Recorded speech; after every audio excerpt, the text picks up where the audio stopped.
Right, good morning guys. Sorry for the slightly late start. I've been battling with some supports on one of my models. So it turns out the Lucinda model, every single time I'm trying to print it, the elbow that's attached to the body is dropping. Don't know why. I've boosted all the supports, doubled them up, still happened. Morning mate. So I'm trying again, because I've got orders coming in for this thing now, and it's got to actually happen for me to be able to send them out. So fingers crossed, this is the winner. How are you doing this morning, Bunker? Sleep alright last night? Wasn't too hot in the end, was it? I don't think. Well, for me it wasn't, at least, but.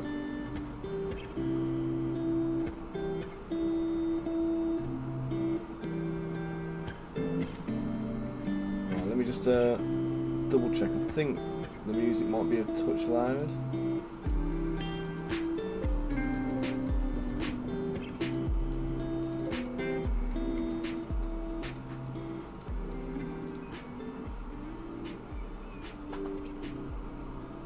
Morning, Chaz. How you doing, chap?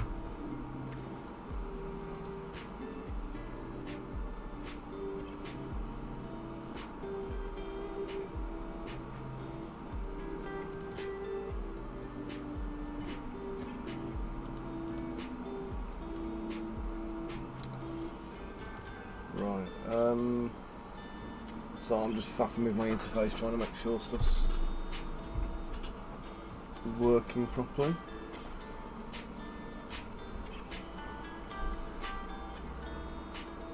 Yeah, it was definitely like sleep on top of the covers kind of weather, but it was when I was on top of the covers, I was alright in the end.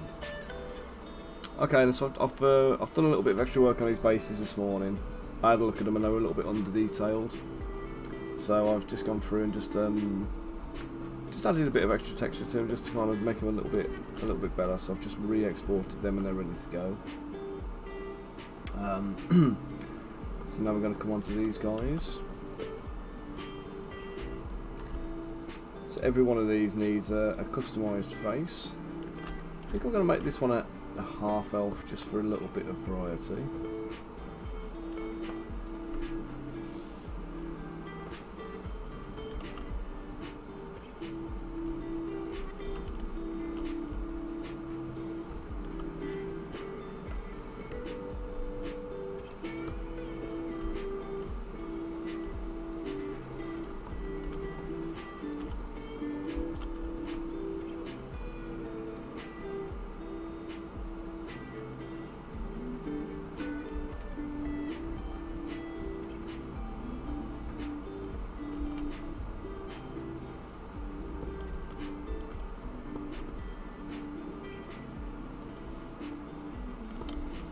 Good, just like that, he's an elf.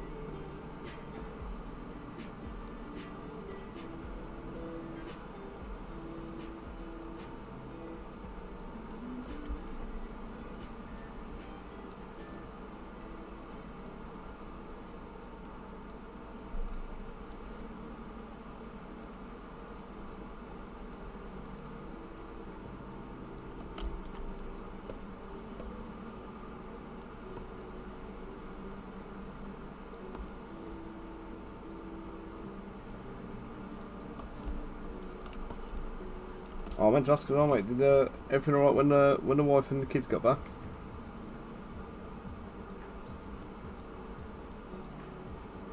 You weren't in any kind of like desperate trouble, were you, or anything?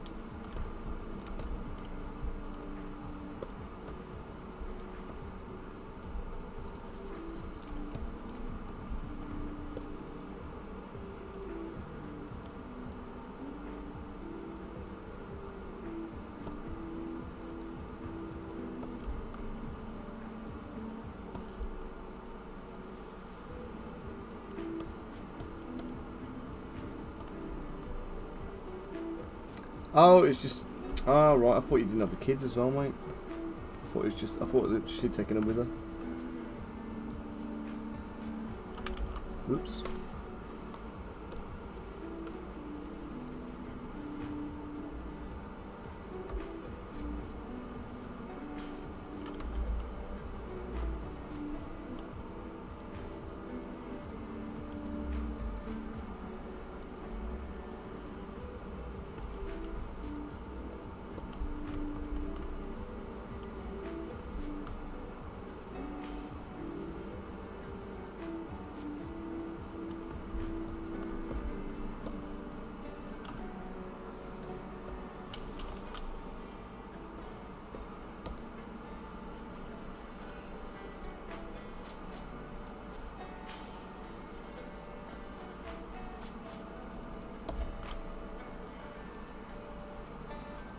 Okay, so here's my trick with elves, is to sharpen the facial features.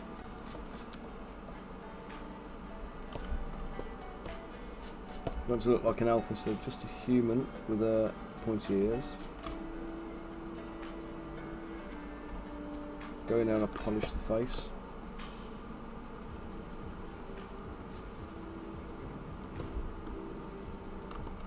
Get these sharper lines.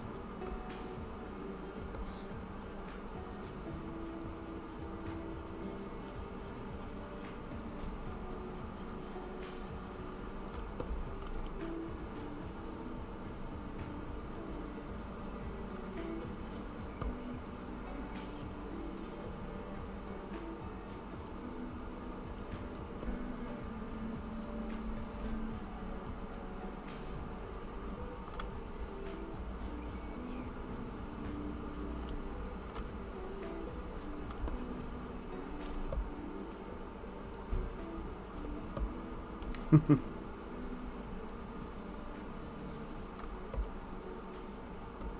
you shouldn't say things like that, because now I'm tempted to do the hand gesture on him.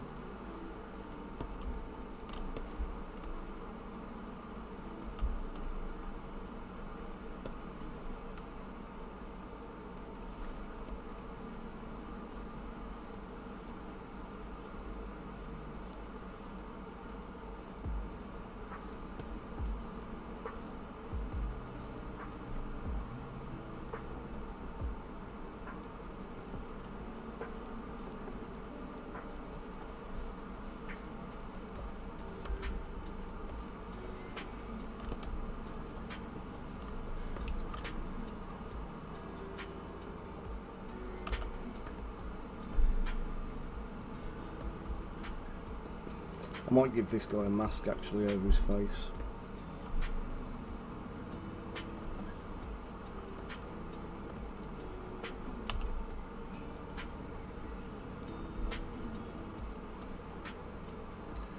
Suki, good morning, how are you? Thank you for joining the stream today.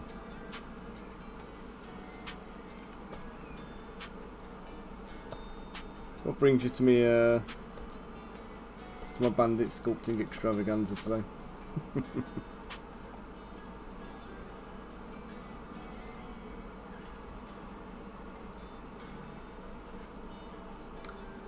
Well, you know what? Let me zoom out and I'll show you. So,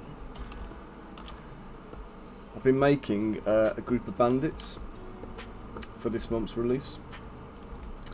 So this is one of them. Well, the base of one about to be posed. We've got another one here. It's just variations, as you can see. So I've made a selection of different different sleeves, different bracers, breastplates, trousers, boots, etc. And then we've got this guy who's posed up already, and I've got a little collection of them that I was working on yesterday. So I think, are they here maybe? Yeah, here we go. So this is the troop of bandits we've got so far.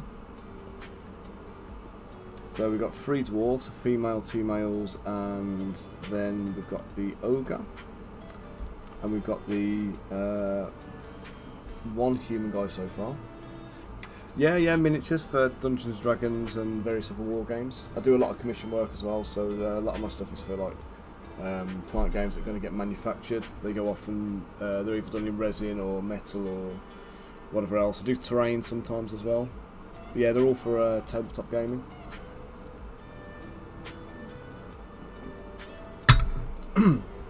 So a little bit about me. My background is 34 years as a miniature painter, 20 plus years as a miniature sculptor, originally starting in kind of green stuff and all that kind of stuff, like epoxy putties, and then going into Zbrush sculpting back in 2010. So I've been doing digital sculpture for is that nearly 13, nearly 14 years. Yeah, I've been doing this full time as a full time job since 2020, right at the beginning of 2020 before COVID. Oh, you do the VTTs? You're doing like more of the CG type bits, are you then? I say CG, it's not, is it? It's still sculpted models, but you've got to kind of pay attention to the like the topology, haven't you, if you're doing VTT stuff. So now with my models here, like the ogre, for example, at the moment, he's currently 16 million polys. And when I decimate him down, I'll be able to get him, for a print, I'll be able to get him down to, oh god, probably somewhere in the region of about 300,000 polys maybe. And I know, having tried to import 3D models into VTTs, you end up having to go to like 30,000 polys or something like that, which is really, really low, so we lose a lot of detail, so you end up having to kind of do all this like retopology and UV unwrapping if you want to colour them as well. Are you using 2D stuff? So, oh, you do the 2D art then?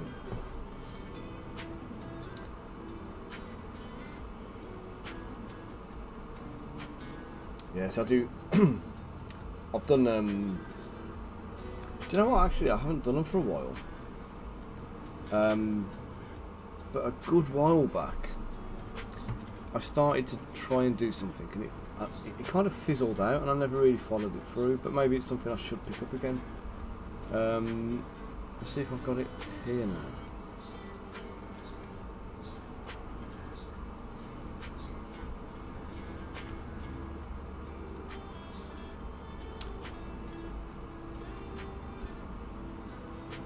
I think it was when I did the Kickstart.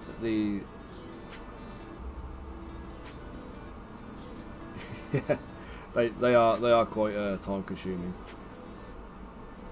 I mean, you can use what I actually started doing. I'll demonstrate here actually, because it's probably easy enough to show you. But I would take like this guy in his perspective mode, like this. So we'd take this guy, we'd render him from the top down in this format, with all the shaders and everything on. So take this guy as a render, and then put him into Photoshop and basically just colour him in Photoshop. Just using like overlay layers and things really. So it worked quite well. And I did a bunch of them as hero characters a couple of years back now when I did a... in fact, it was even before I did a Kickstarter project. Yeah, 3D minis are they're quite versatile in that respect.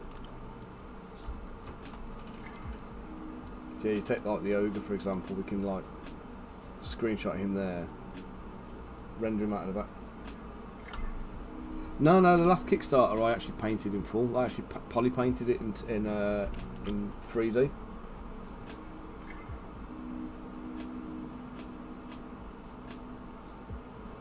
Oh right, you just use like the forward like images, like the meeple type pictures.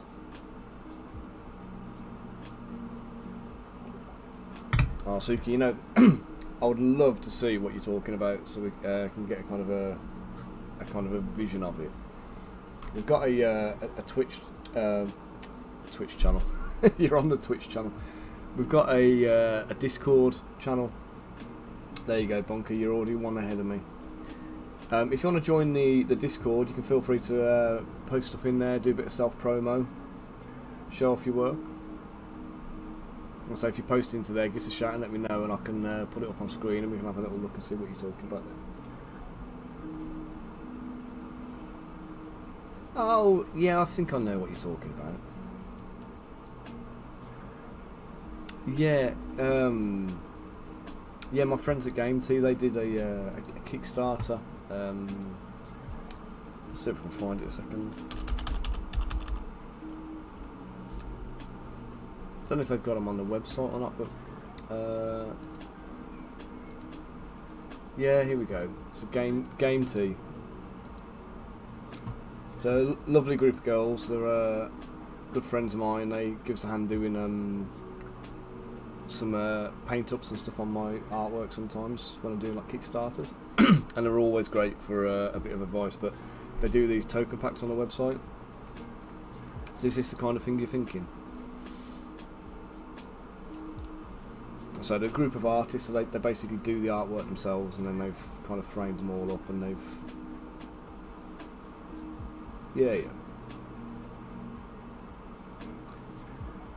they did the Kickstarter for this a while back, and they just did, like, I mean, literally hundreds of portraits.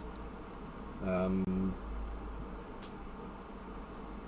as you look through, it's quite, one of the things I was found interesting at the time was, as you go through, there's quite a lot of, like, celebrity references they've used, and quite a few I recognise, but I don't know who they are, but I know they are, like, celebrities. I mean,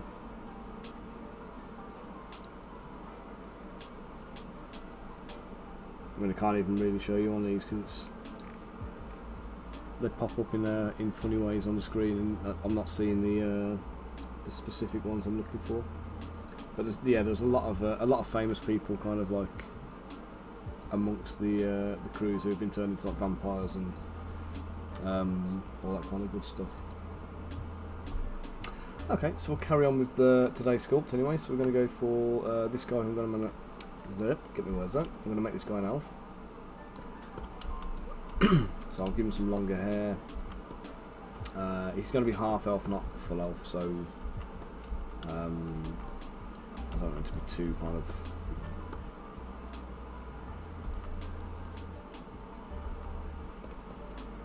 Right. So weapon-wise for this guy,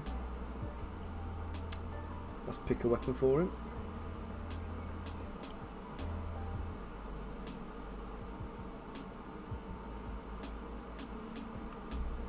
Haven't used this one yet, I might use that.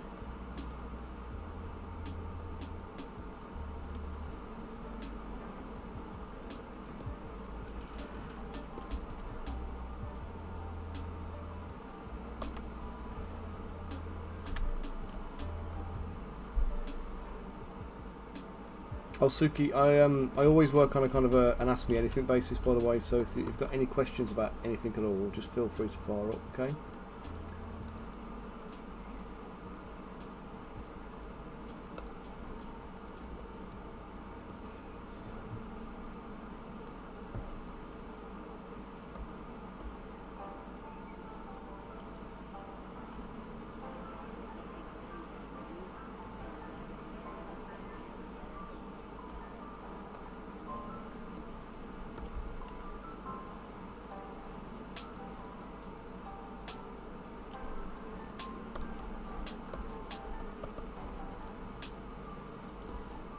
Have you made much use of the AI art tools yet?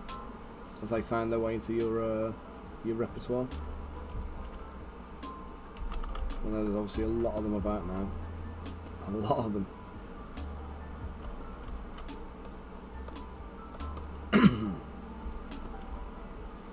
No, it's a bit squiff, isn't it? Sometimes it's not quite. It's not quite there, is it?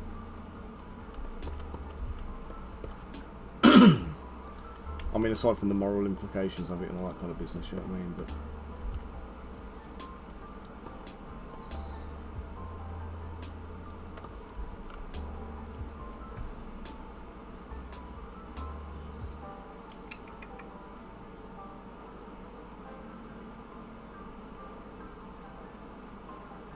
yeah, same here. It's good if you want to kind of cut out every other bit of human interaction in your art process and whatever, but you know, who actually wants that and who benefits from that?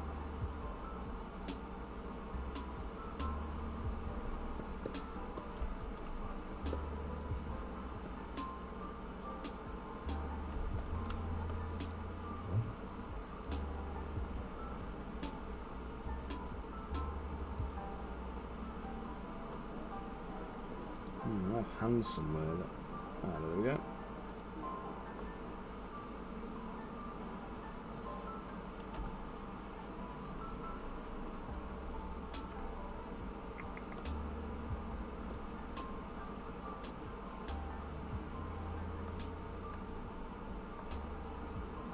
There he is.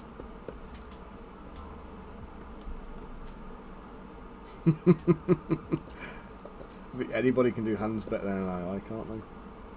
Speaking of hands, I absolutely hate hands. it's one of these things for me that is always, it's always a burden, and it's like, you'll see in a second why. So I'm about to do some handwork on them, but the hands for me always end up being an absolute chore,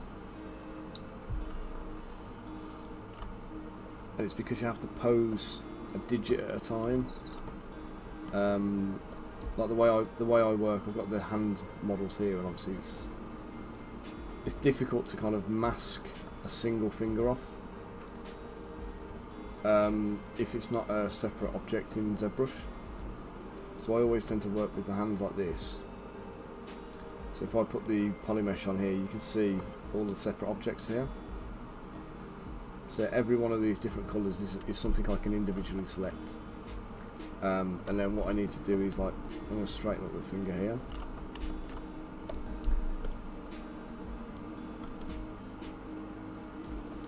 Just a little bit of that kind of stuff.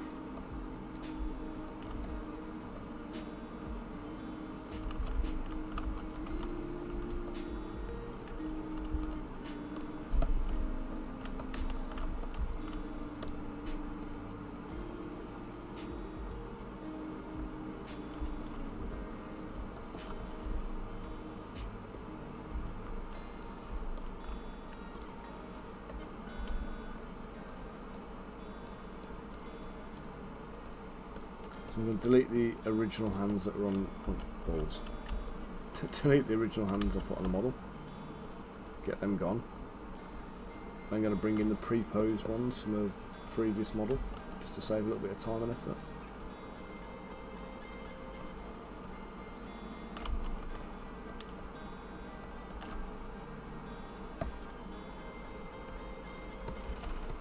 I'm just going to double check that nothing else has been added to that mesh, because sometimes Zbrush does this thing where it likes to allocate polygroups to multiple things, so you think you're just getting rid of the hands, you end up deleting like the foot or something as well. So just delete hidden there. So the sword hand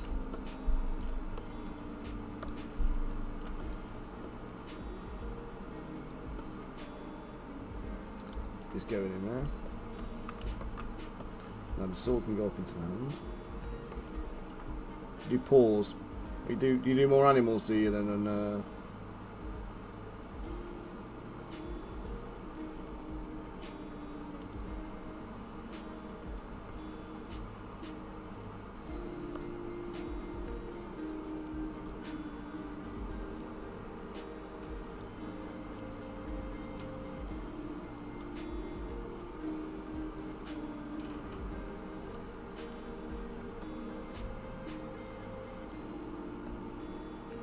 Ah, right. We were talking about furries the other day, actually. We had I can't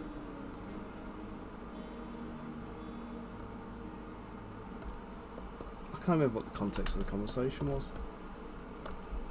I think I'd accidentally gone into a not accidentally, or I'd gone to a convention or a show that was on at Resorts World near where I live, in Solihull. So the NEC, and it basically the day we went there, it had one of the country's biggest furries conventions going on, and we were baffled why there were loads of people walking around with like tails hanging out the back of the trousers and things. So it was a bit of an unusual one when you're kind of not even aware it's happening. You just think you're going up for a normal like shopping day or whatever.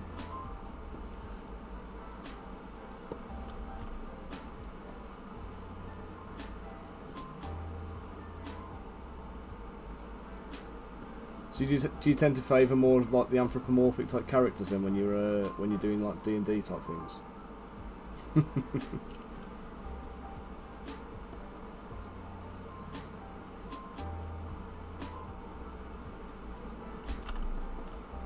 That's perfect. I've used that hand pose a bit too much here, so let's change that up a bit.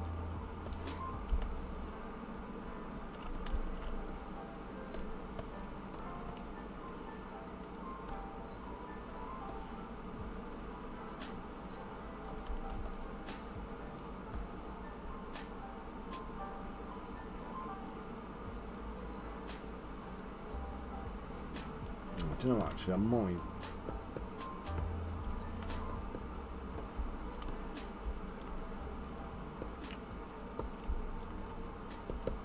Do you know, I'm gonna try it, see if it works.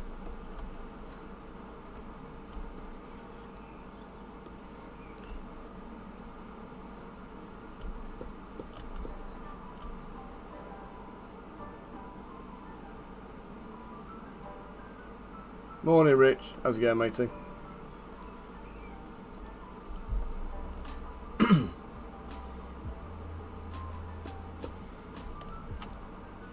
Suki, I have to say, I'm not au fait at all with the whole like furry culture thing. Something that's completely passed me by.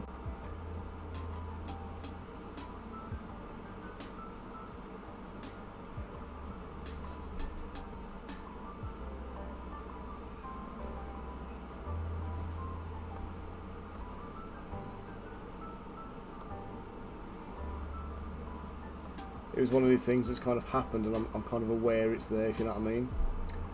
I'm kind of aware it's there, I'm aware it's a thing, but I don't really know anything about it.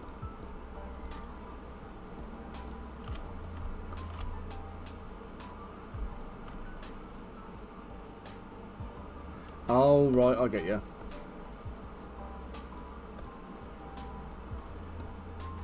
So is this like a permanent state of roleplay then? Is that the kind of the gist of it, or is it something that's more of a...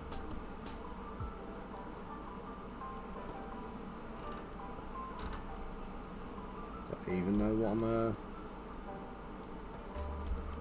what I'm really bad at multitasking. It's not perfect. Just weekends or that kind of thing, or for particular events and situations or something like that, or... What we're saying there, Rich? Not bad. Got a lot on. Just need to chill for a bit. So what you got on today? Then what you up to, matey?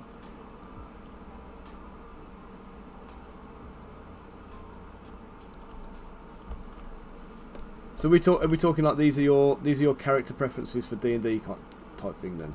It's not a real life thing. It's just when you're going into like D&D. Like your gaming and things.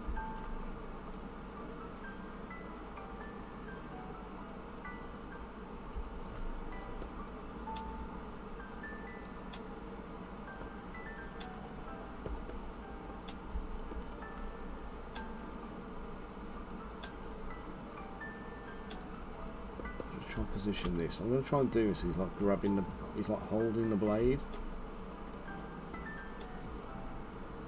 So I need to rotate his hand down, I think.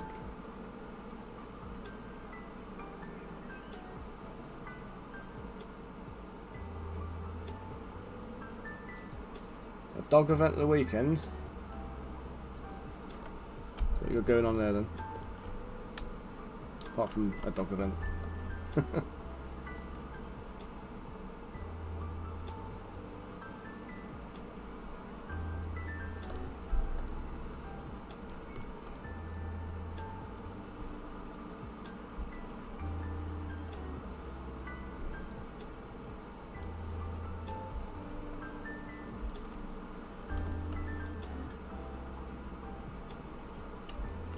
Half swording.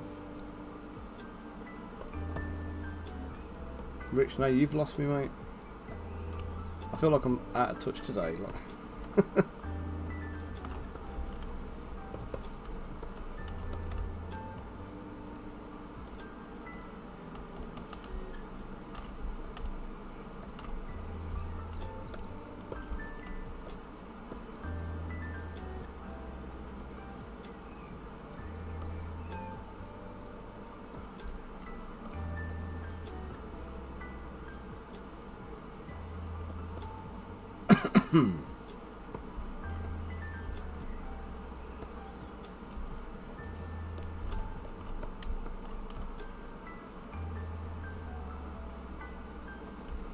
ah, right, is that a thing, is it?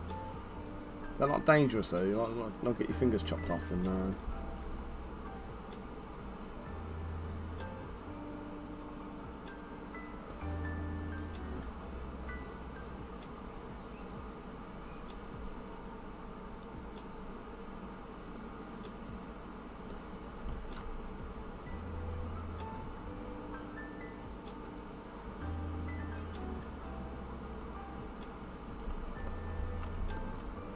Yeah, I think for this one I'm kind of going for more of a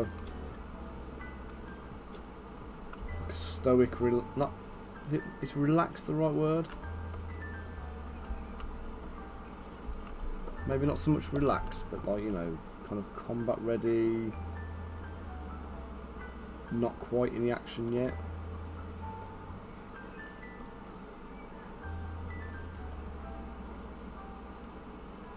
Oh, no worries, Suki. Thank you for dropping by, and thanks for kind of enlightening us. Kind of showing us your world as well. Have a lovely day, and hopefully we'll see you again soon.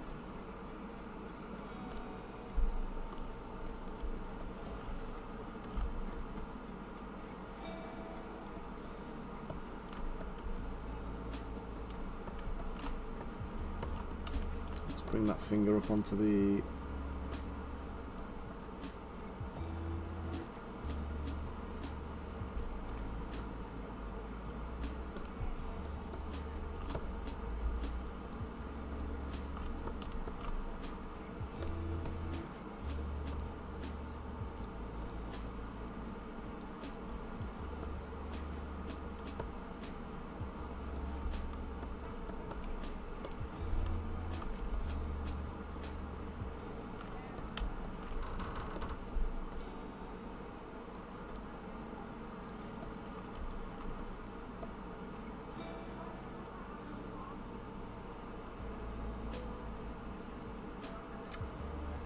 Oh no, that makes more sense. If you've got armoured gauntlets all over your hands and you haven't got to worry about your fingers getting chopped off, then yeah, I can see that. I have seen it happen. I've seen it in like sword fights and stuff in the past. I wasn't aware it was called half swording. I do know what you mean, actually.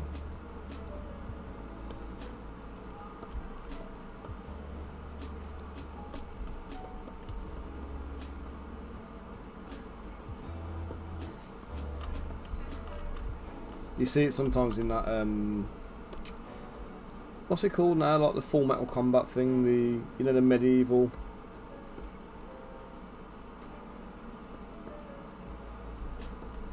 where they have all like the full armour and they're kicking, like, kicking it out of each other, and, what's that called now?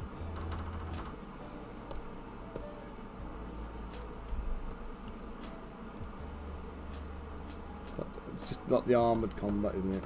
I don't know what it's called.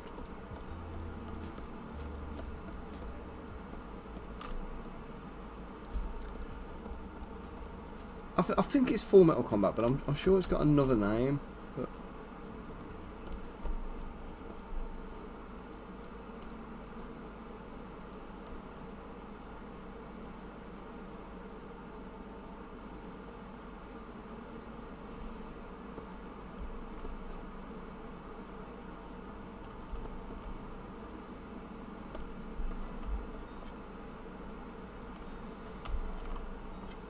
But you know, I saw a thing the other day, and I don't even understand it. I've stopped playing the Metal Gear Solid games such a long time ago, but there was a video popped up on my feed, and it was a guy talking about like all the variants of Snake, and how like there's like, I don't know, it's a clone or something like that, and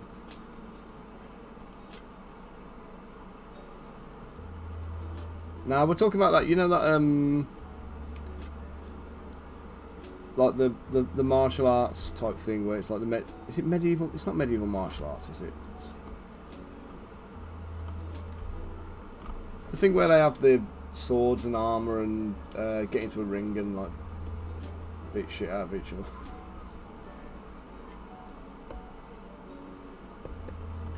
There was a guy he did some sign work for me a while back, and he turned up, and he was basically, I was having a chat to him, and it turned up that he did that. That was like his hobby. And to look at him, you'd never have said that he was tooling up and going medieval on anyone. Yeah, he just didn't have the look about him. Lovely bloke. Totally catch you off guard with this whole. Oh yeah, this is me in my full plate mail, getting ready for a fight. So you what?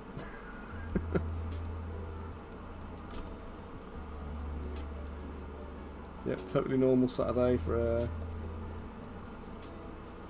you know, anybody. HEMA, that's the one, mate.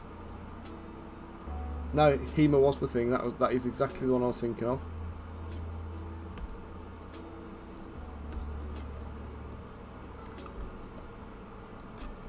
Well, that's the one. That's the one where they use the swords, isn't it? Because I've seen. Actually, it's not. No, you're right. That's not the one. Because the reason I know the HEMA stuff is because we have we watch like Forged in Fire, and they do there was a variant series, a spin-off series of that called Knife or Death. Which, if you haven't seen it, let's see if you can find it to watch. 'Cause it's brilliant. But they basically have these like where Forged in Fire is all about making the knives. Knife or Death is like an obstacle course you have to do with a knife. So they basically go into the course and they have to like cut through ropes, chop through ice blocks, you know, chop a whole chicken in half in one swing, chop a salmon in half in one swing, slice through a load of what do you call it? Like seat belts and stuff like that. As silly as it sounds, like you'll have like 3 seat belts in a cross fashion. You've got to try one slice actually go through all of them. Hack apart a wooden box so all the contents fall out. So they have all those kind of things going on. You have to do it in the fastest time, and you quite often get HEMA practitioners turn up on there, and they always turn up with the most like impractical weapons. Like the guys who do well on Knife or Death, let's say it's Forged in Fire, Knife or Death if you want to look it up. The guys who do well on it, they've got these like competition choppers and the knives look crap. You know, they're like it's just like a fat blade with, it doesn't even have a point on it in a lot of cases. They're just a sharp edge, and they're like, you know, don't know, about 18 inches long or something like that. So not massive blades, but like, you know, fat chunky ones, but they're just sharp and like razor sharp.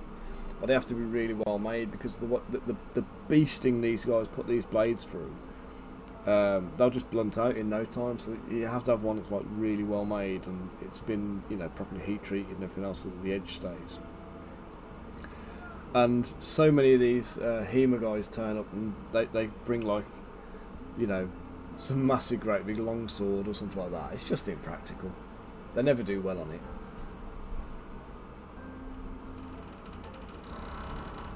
There was a woman on there once, I remember, and she turned up with like I think it was like a big kind of like German longsword, and they showed you a kind of like practicing the arts and stuff like that, practicing skills, and she looked badass. She was like, you know, she was owning that blade. And then they put her on the course, and she had no cutting technique. And as silly as it sounds, like it doesn't matter how sharp your blade is and how, you know, good your knife is,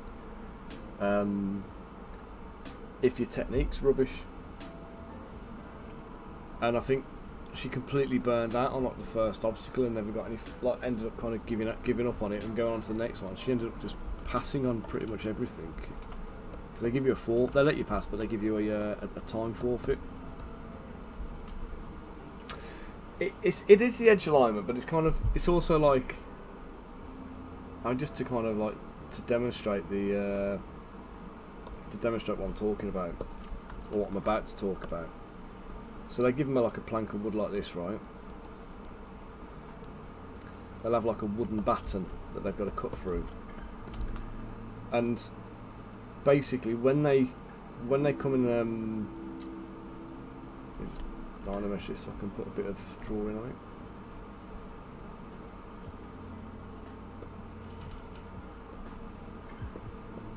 Right, so when they come at this, if you want to cut through this, then what they always tell you to do is you need it to like fall in a particular direction.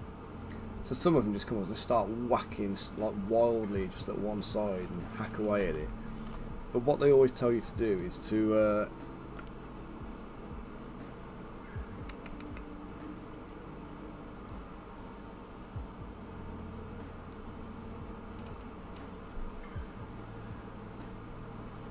you notch it like that. So they come and chop a notch out here, and then cut from this side, and then basically the blade, this bit will just fall this way, and it will go the direction they need it to go. And so many people, even watching the program just a couple of times, they always talk about this technique about, you know, notching it first and then kind of cutting through. And you just get people turn up like just trying to, like, they think their sword's so badass they can slice through this thing in one cut. It's like, it's never going to happen. You know, the best knife in the world is still going to need to, like, hack its way through this thing. Yeah, it's just an entertaining show. I just like it. You know what I mean? It's one of them. It's a good one for, like, me and Jacob. Jacob enjoys it as well. So.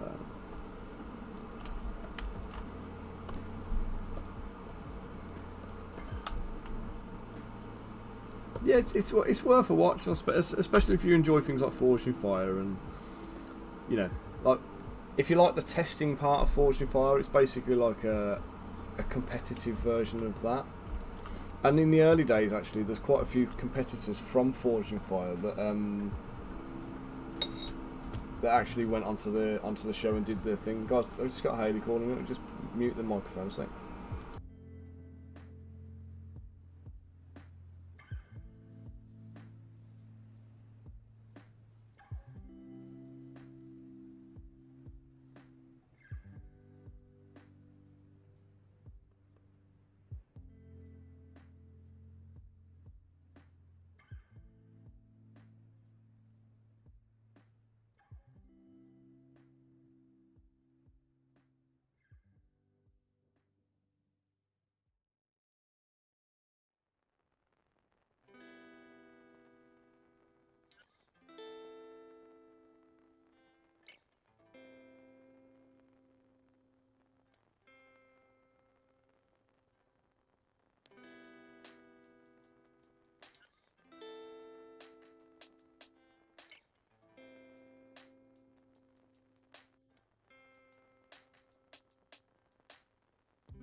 So she's had to pop out this morning to go and pick up some stuff for the PTA summer fair at school.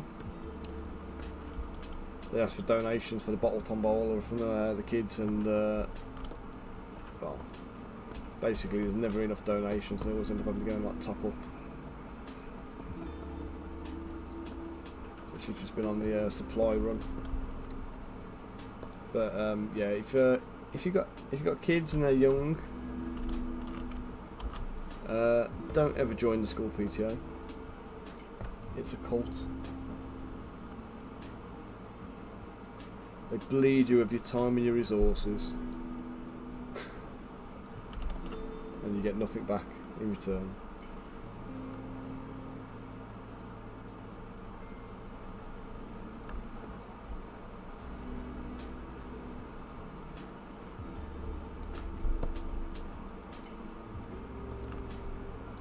In the immortal words of Admiral Akbar, it's a trap.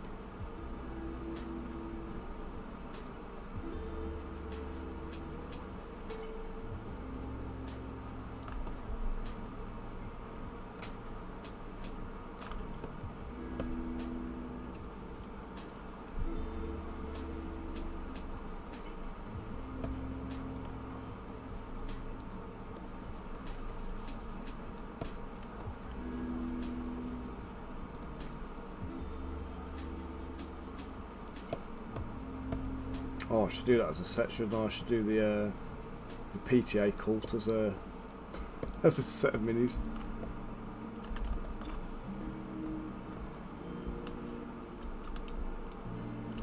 I'd annoy Haley though.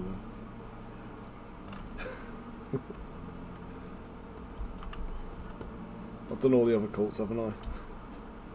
Cult of the Dead 3.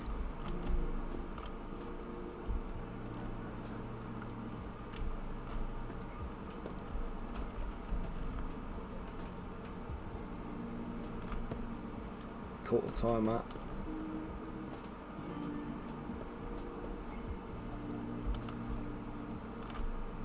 And a Cult of the PTA. Yeah, seriously, anybody tries to railroad you into doing like PTA events at school, you just back away slowly, don't make eye contact, and run for the hills.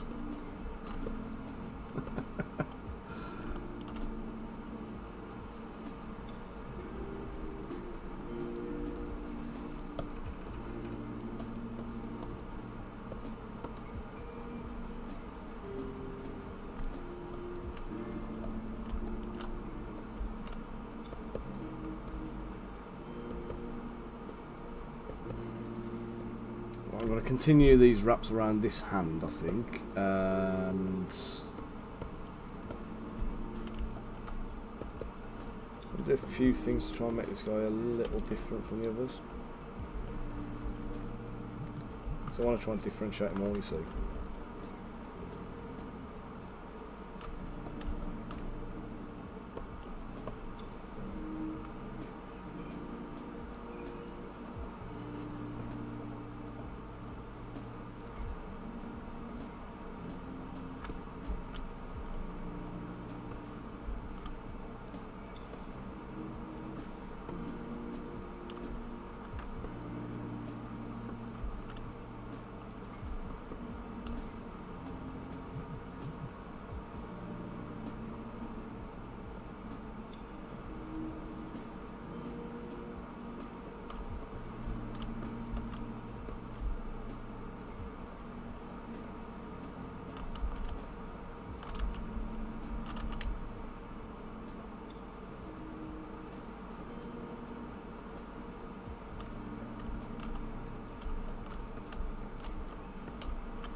I think I might put a few studs on his boot tops, or just on his boots actually.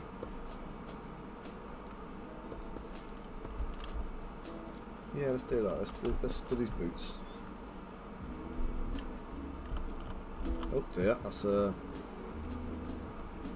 what was intended.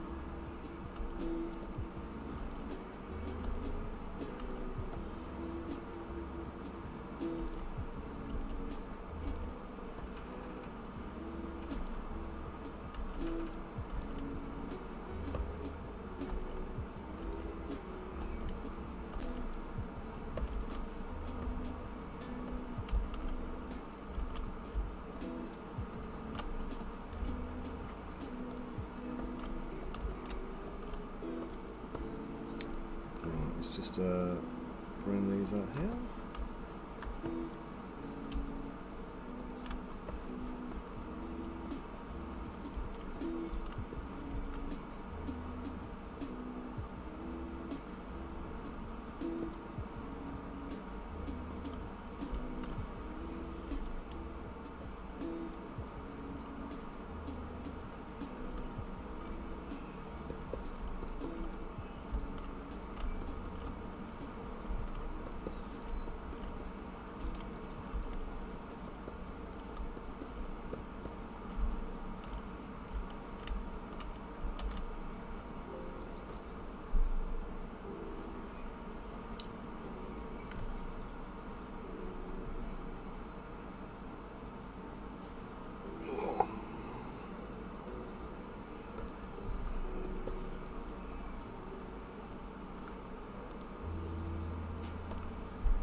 Rich, did you manage to print Lucy off in the end?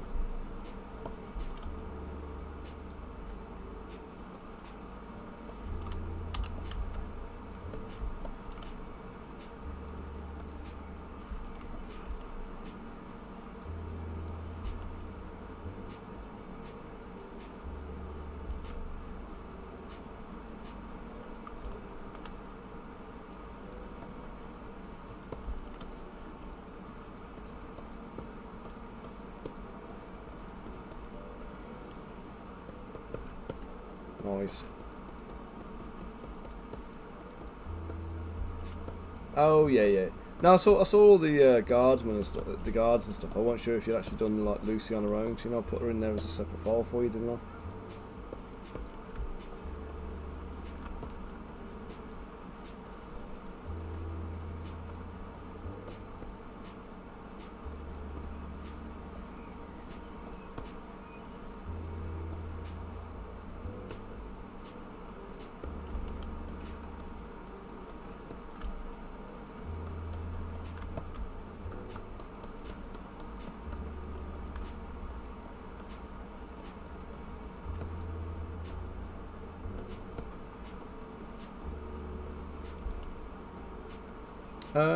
She was.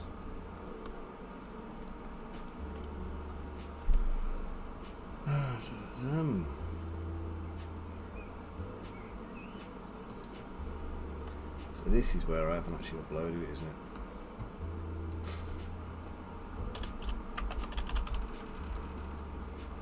I know I did the render for her.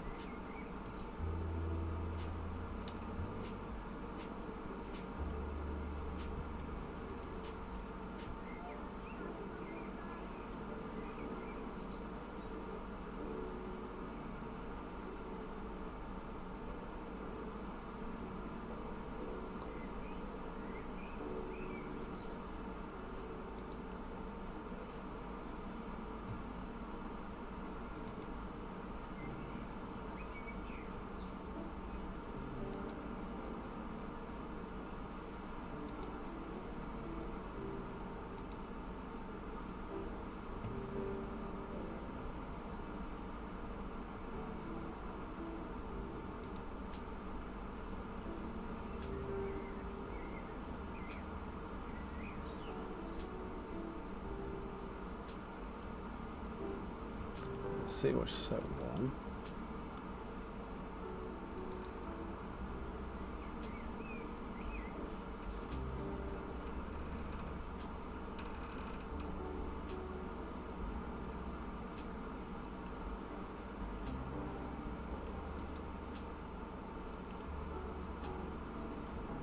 Sorry, Rich, I apologise. I actually haven't sent that one out, but I believe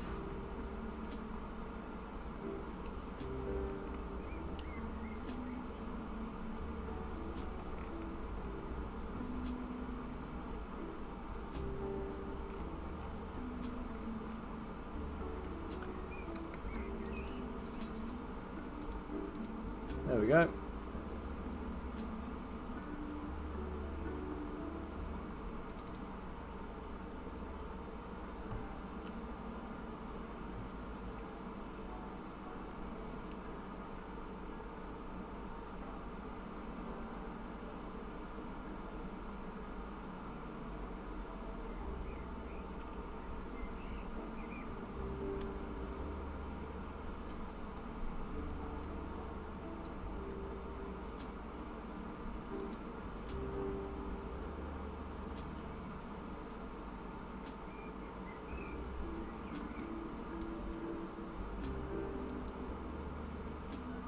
Oh yeah, it was pretty much just for you though. I just stashed it to one side and I haven't even done supports on it, if I'm honest.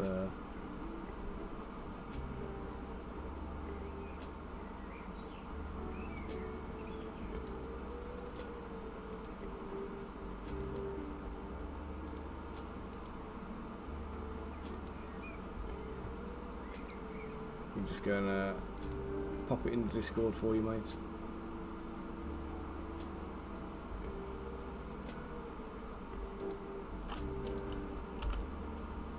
you go, dude.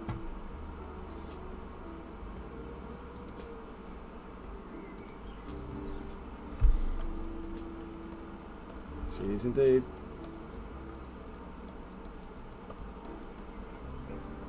So I thought I'd include her in the actual release. I know you're obviously your character's not actually riding on her back, but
you don't, mate. Don't worry about it. I made her anyway, didn't I? So it was just a case of just separating her out as a separate piece.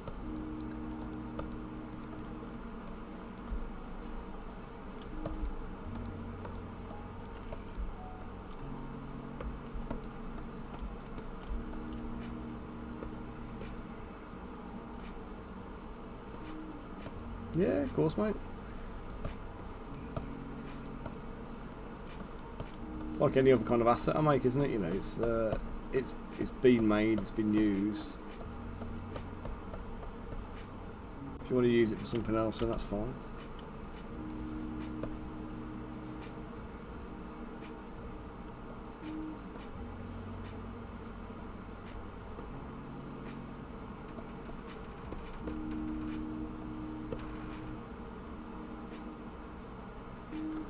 Oh god, yeah. Yeah, I've still got I think I've got the photos for that. You did send me the pictures for that one, didn't you?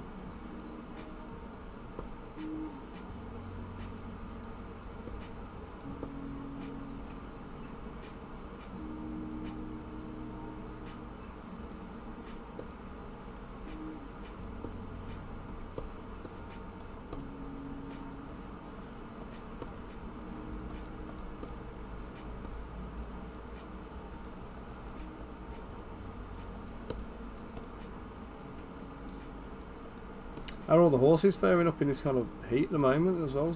Is it a problem for them, or are they all right?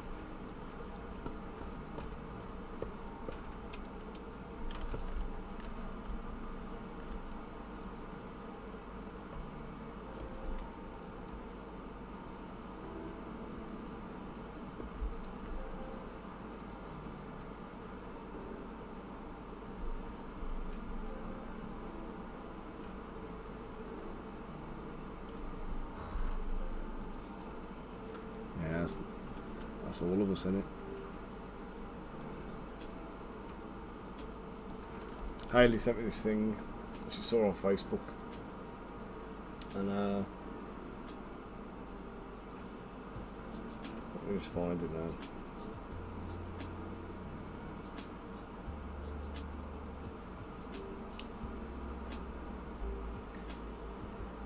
It says that apart from the hay fever, the constant sweat, the sunburn, the lack of sleep, the wasps, the bug bites, the baking hot car, the 3 AM sunrise, the non-stop disco from next door's garden, the yellow lawn, the heat rash, the absence of aircon, and my complete lack of energy, I'm a really big fan of summer.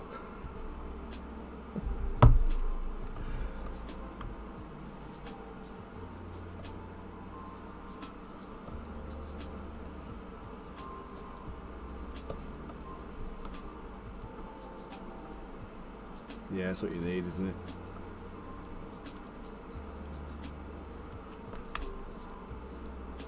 we have all the we've been eating all our meals out in the garden over the last well, while it's been warm and sunny at least. And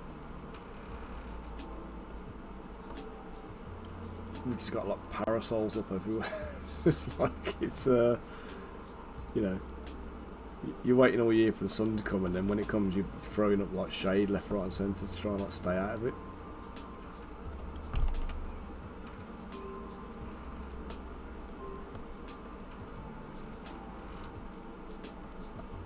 I mean, everyone takes the piss out of the British, don't they, for like, you know, the obsessions with weather and stuff like that, but it's a thing, man.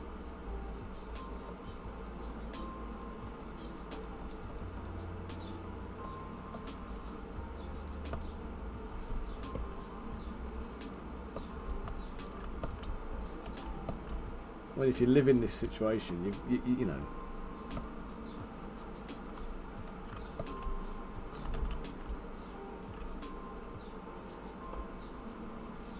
It's not like these countries where you know you're going to wake up in the morning, it's going to be like snowing, or you know it's going to be like, you know,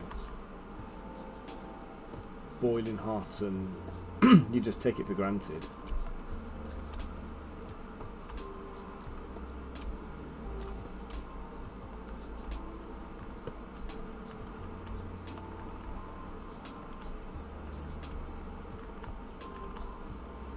We're too unpredictable here with the weather. That's a problem. That's why it's a topic of discussion all the time, because it's so bloody variable.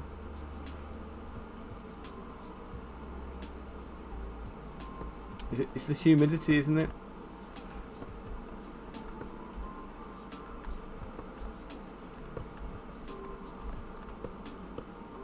So a lot of people have said about, you know, they come from areas where it's like really hot, and they're used to much hotter temperatures, but then the humidity just, it kills them, they can't deal with it.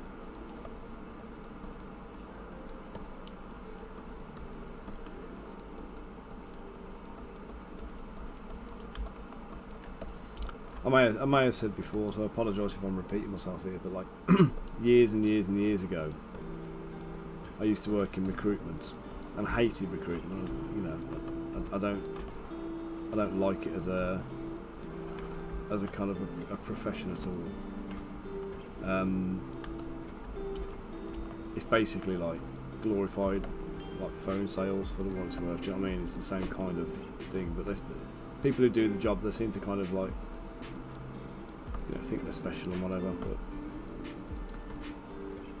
well, the people I work with did anyway. I used to do international recruitment because I didn't like doing like the blind calls and all that kind of stuff, the sales calls and all the speculative stuff. It's just soul crushing. So I ended up doing like project work instead, which is basically going over to South Africa 4 or 5 times a year. We spend a few days out in like Johannesburg, well, a week out in Johannesburg, doing interviews. And the one time we got out there, and it was June, I think, June, July, and it was like 20 degrees, 18, 19 degrees or something like that. So we go out, sitting there looking at the pool outside, and it's like it's completely empty, there's nobody out there, it's really quiet, and we're like really kind of, what do you call it now?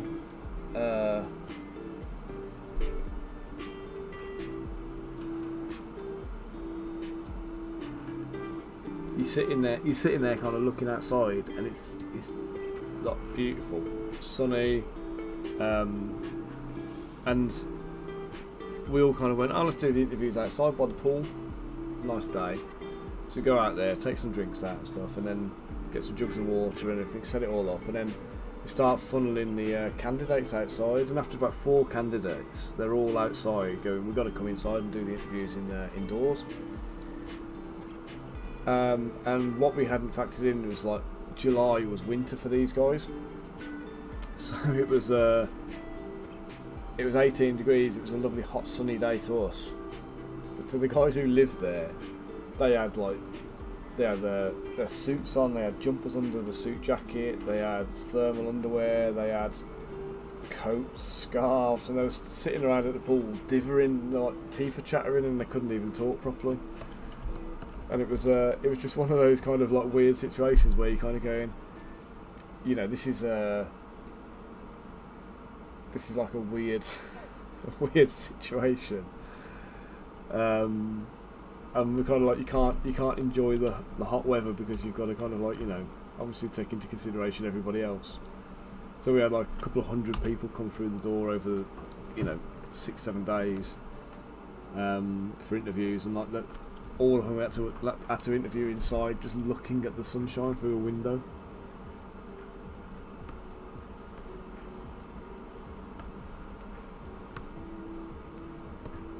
I mean, of course, when it was, you know, when you're off the clock, it's a different case, but.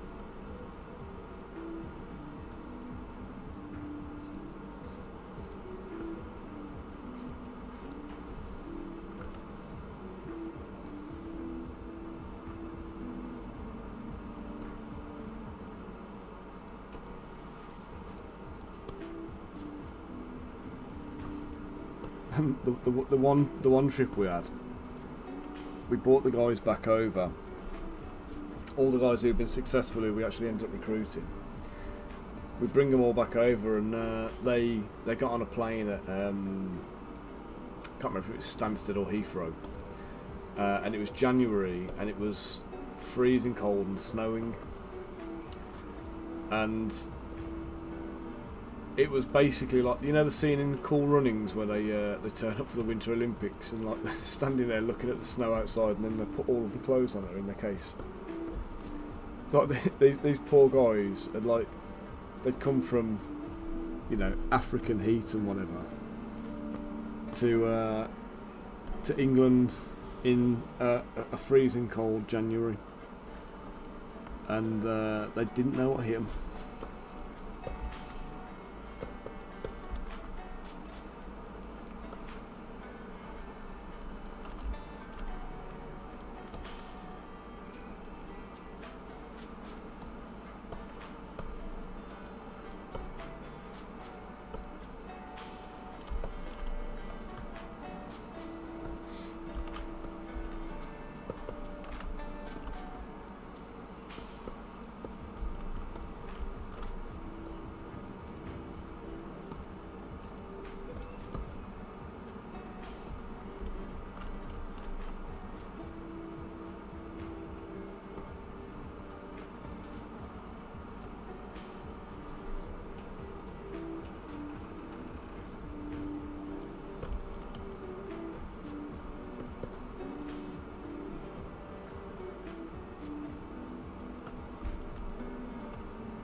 I'm quite pleased with this guy.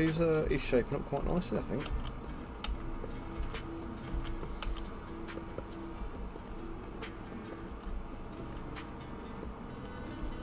I'll tatter his trousers a touch, just so they match the rest of him.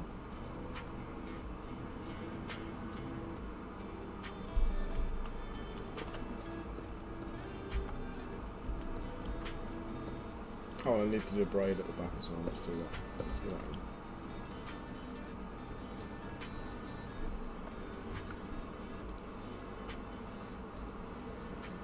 I don't normally do this. I would normally just sculpt it, but I'm just going to use a braid brush as a template, just to help me out a touch.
Cheers, Rich.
Oh, I know that looks weird, but there's a reason for it. Split the mast.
Hey Yusuf, how you doing? Right, can you ask a question? I'm just starting to learn Blender. Is it worth learning? Should I change program? It depends on a few things. So firstly, I'd say your budget. So obviously Blender is free. What I'm doing here, you can do in Blender. The tools are a little bit different, but it's doable. Yusuf, that was a perfectly worded question. Don't you worry about English. I can guarantee your English is better than my anything else. So,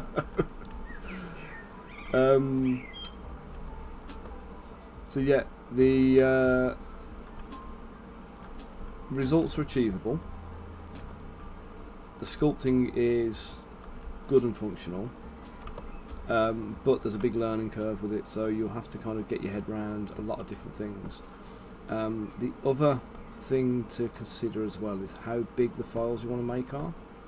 So the way I sculpt, Blender's not really very viable, and the reason it's not very viable, just bear me a second while I just do a Dynamesh on this. The reason it's not very viable is because so Zbrush fakes detail.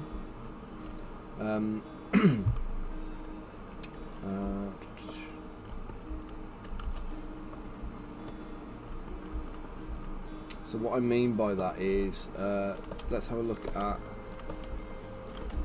this is my active tool now, the ponytail. So this braid is my active tool. This is what is being rendered. So this is 37,000 polys up here. In the entire scene, we've got 2.9 million polys. So this is 2.2 million.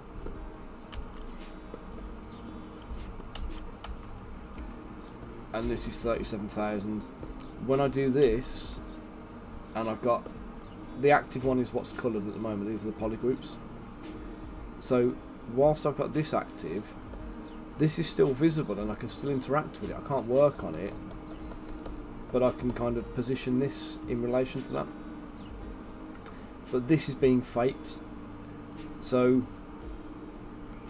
this here, sculptress mode, there's about a 1 million, 1.5 million poly kind of cap on it for me, where once we get to 1.5 million polys, I can't really use it anymore. It starts lagging too much, but it only applies to this tool. So the fact that the rest of this sculpt is like 3 million polys, by rights this shouldn't be working for me, but I can still use it. And what it is because this is actually being rendered and the rest of this is kind of being faked. So it's not actively rendering, it's not using any processing power. And because it's not using the processing power, what that means is I can take a model that is quite large and complex, break it down into separate chunks, and still work on it. And you can't do that in Blender. You'd have to move it to different layers. So you know you got your M1, M2, M3 layers. So you need to use that kind of thing instead.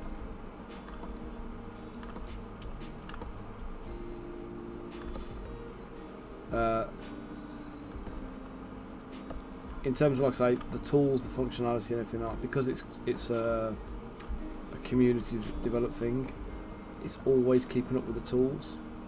It just needs to figure out this faking, this fake rendering kind of thing, and then it's on par then.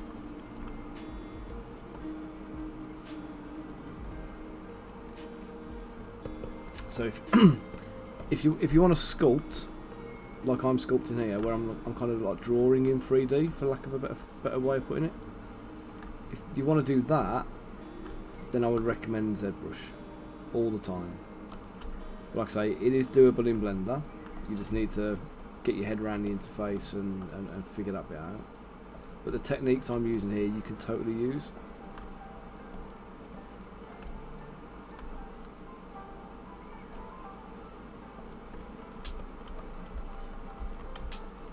But if you're going to be like poly modelling and point pulling and stuff like that, then Blender's probably a better route anyway.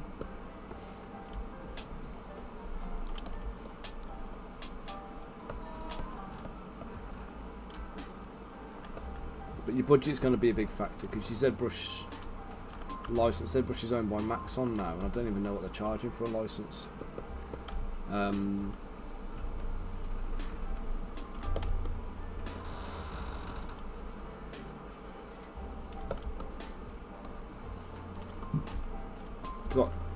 I actually got my license back in 2010 when it was owned by Pixelogic, and they were doing a lifetime license, so I've kind of paid once and I get free updates for as long as they support it.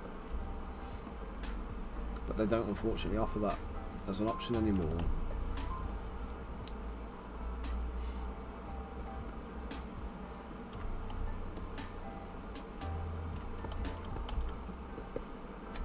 So I hope that helps to kind of give you some idea. Apologies, it's not more of a clear-cut answer.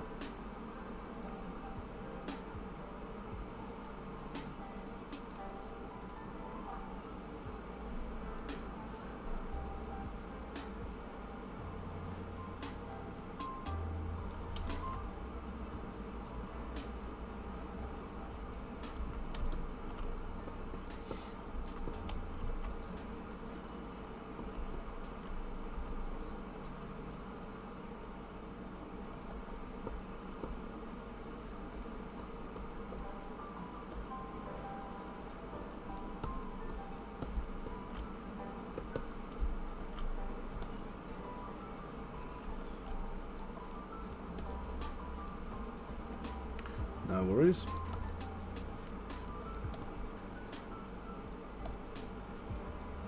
So if you pick Zbrush up and you want to learn it, I'm always happy to kind of give you instruction and give you some tips and direction and stuff like that.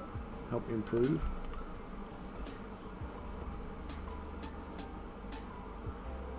Right, see, we're at 2.3 million polys here, and I can't. Oh, hang on a sec. No, I can. It's got fake masking going on.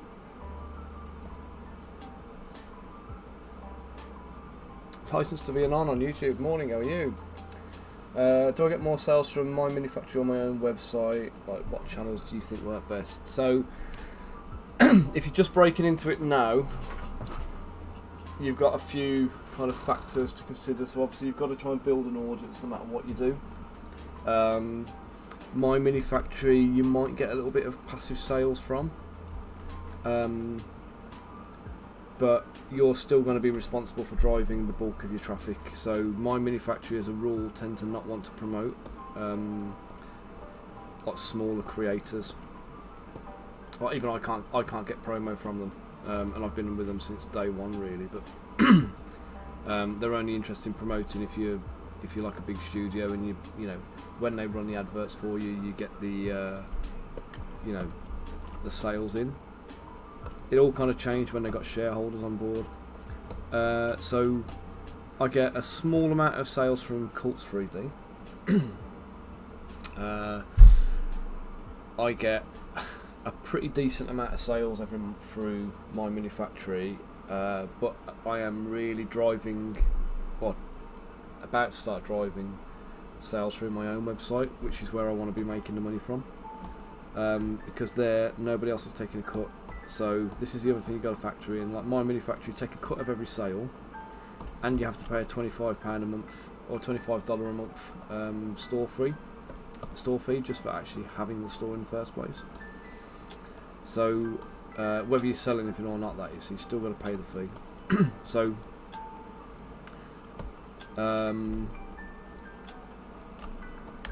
I would recommend you basically just get as many storefronts as possible out there and see what's going to work. So go for a little bit of get a bit on Thingiverse, just so you've got a presence there so people can see your stuff, but obviously don't put everything on there, and don't put everything on there for free.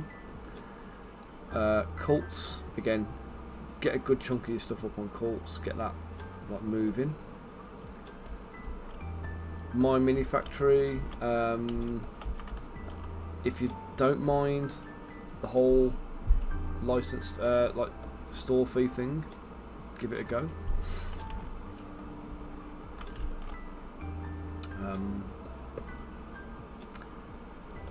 And if you're going to do your own website, don't even think about it and do Shopify, because I've done WooCommerce and I've done Magento in the past, and there's issues with the platforms when you come to doing like digital sales.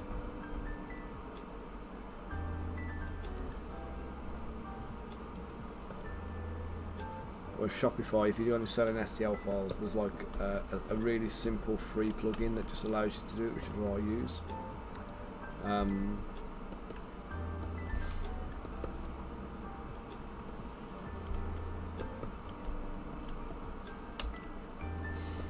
Okay, I'm going to call him pretty much done, I think.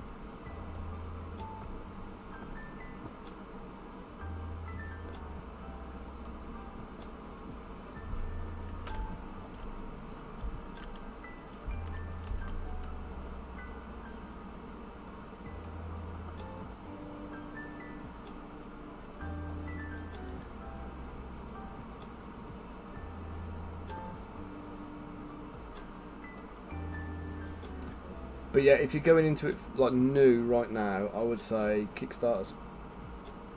Focus on Kickstarters.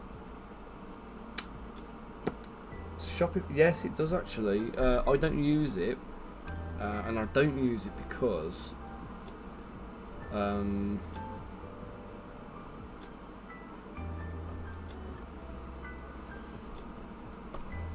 a second. So yeah, the reason I don't use the Shopify 3D viewer is purely because, for me, I'll jump onto that WooCommerce comment in a second actually, but for me what I've found is you can have either, let's see if I can show you.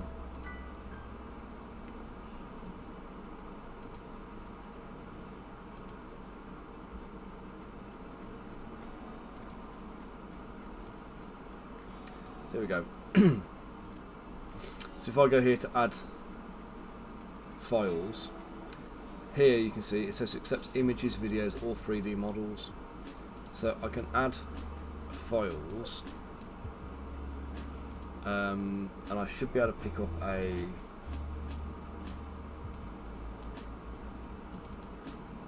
so there you go. It has to be a GLB there, I think.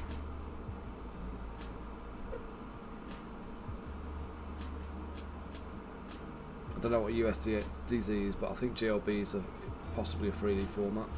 So it has to be in a particular format, and you can only put either a 3D model or an image. You can't combine and mix and match. So once we start doing, thank you very much.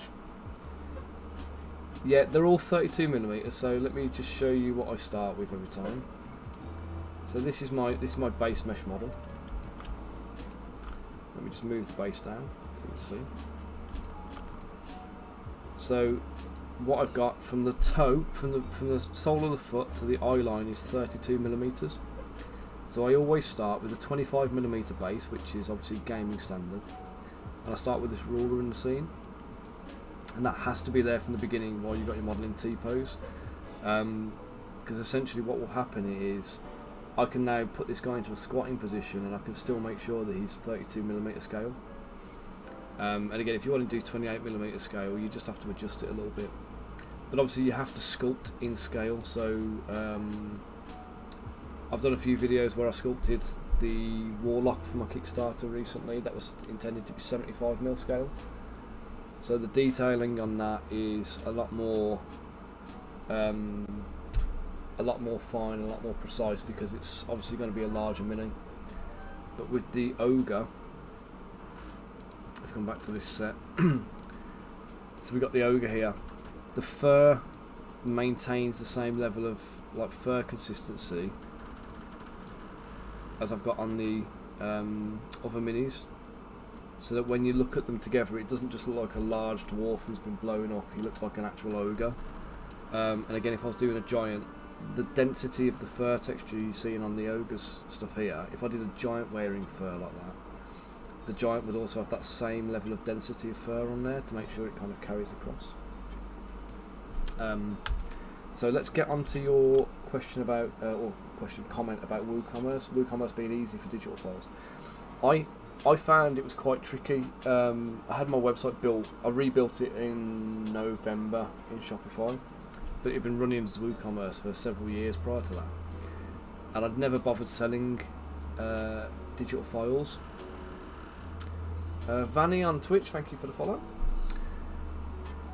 So the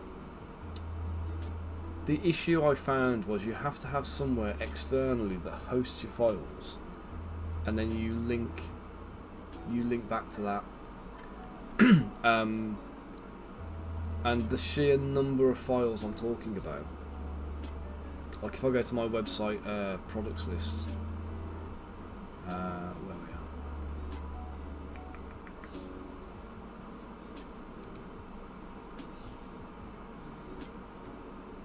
are. If I go here like this, so I've got on this spreadsheet, I've got 320 lines of products.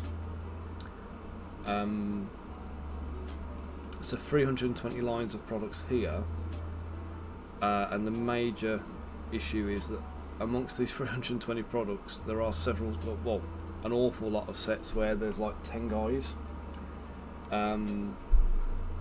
So the folder of stuff that I'm looking to be hosting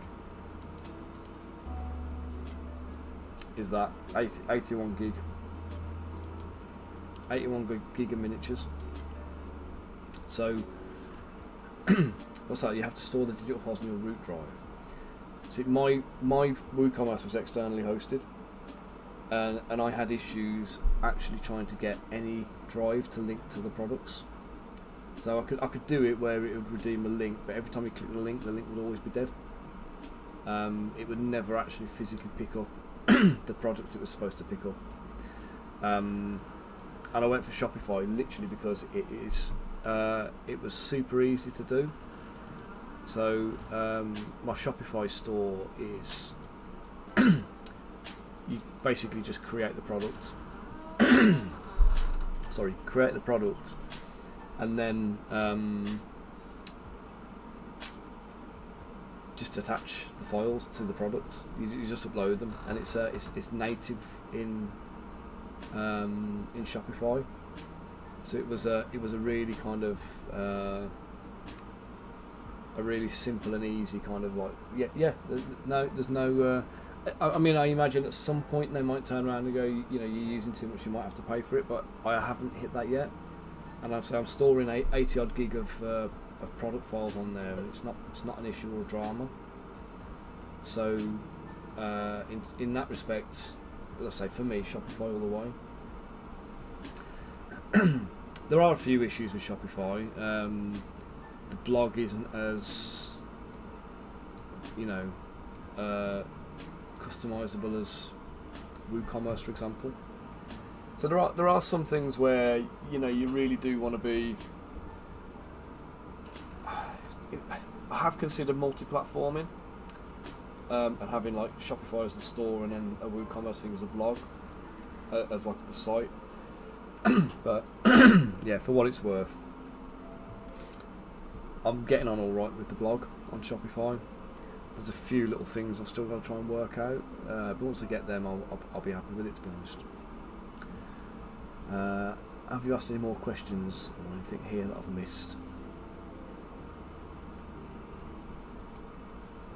No, but yeah, what I was saying was, if you're trying to get into digital sales now, I honestly think your best bet is to be doing Kickstarters. Get a Kickstarter set up and you can kind of build an audience and sell stuff. What I'm finding is people seem to be a little bit more reluctant these days to sign up for a subscription where they're going to be paying month on month. So when I first started, it used to be the subscriptions were your bread and butter, that were your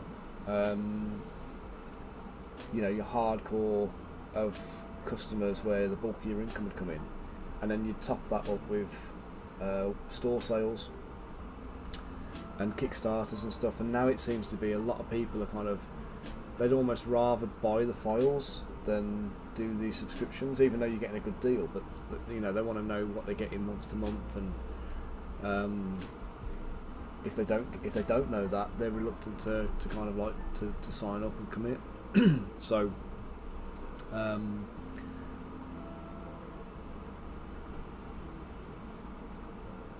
yeah, again, the issue you're going to have with that is you're still on My Manufacturer's platform.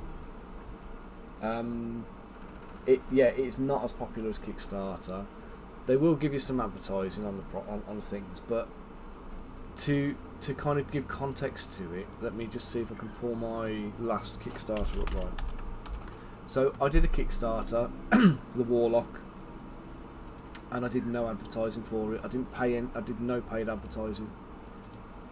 Technically, I did one bit of paid advertising, but it was a scam, and I ended up getting my money back anyway. But it was, you know, it was not a thing. But I'm going to show you the backer report page on this. Not the backer report, like the data. So, £4,218, ran for 30 days, and apart from a few Facebook and Instagram posts, I didn't do anything in terms of advertising. So she went down really well. This is the one I was talking about, by the way, where this is the 72mm scale, 75mm scale. So she's a larger model. She's got more detail on her as a result of that, like the feathers and stuff. I wouldn't be detailing feathers like that on a 32mm. And if you tried to print her at 32mm, you might just about do it, but a lot of the details, like things like the tea pouring there, parts of the tail, probably her hands and fingers are going to be too thin, so it's not really going to work. So ran the whole project, just left it to its own thing, just to see how it was going to do. So 4,218. So that went fine. So if I go to the dashboard, so you can see obviously it has the initial climb and then plateaus out, and then you have the spike at the very end. Yeah, one model, just a few stretch goals that I added in, but nothing mega. The whole point was a low effort Kickstarter. Didn't turn out to be that, because I ended up putting a bit more time into it in terms of actually physically sculpting the stretch goals, because I wasn't going to include any stretch goals at first. And then I ended up kind of committing to a few because I had them kind of like bubbling away in my brain. Now here, this is the important figures here to look at, right? So 77% came through Kickstarter Direct. So £3,000 of my revenue arrived with me just because it was on Kickstarter. So that is people who have backed my previous projects. It's people who have found me through what it shows you here. Look, so Kickstarter send out an email, and it will be featured on an email.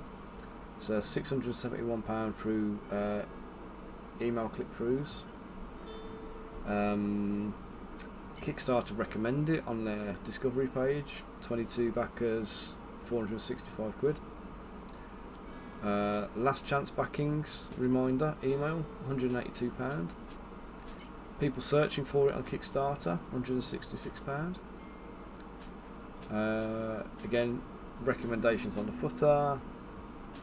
Watch project launch, so people who'd set it on watch and the project goes live, 76 people came through that one. But obviously you can see that you know, £731 was direct traffic, so that's probably me giving them a link and saying go and check it out. I did send out a mail shot to announce it was live, so that probably accounts for that. But this 3,278, that's the important figure that you're not going to get on My Manufacturing. So you obviously lose 10%. So Kickstarter took £421 as fees.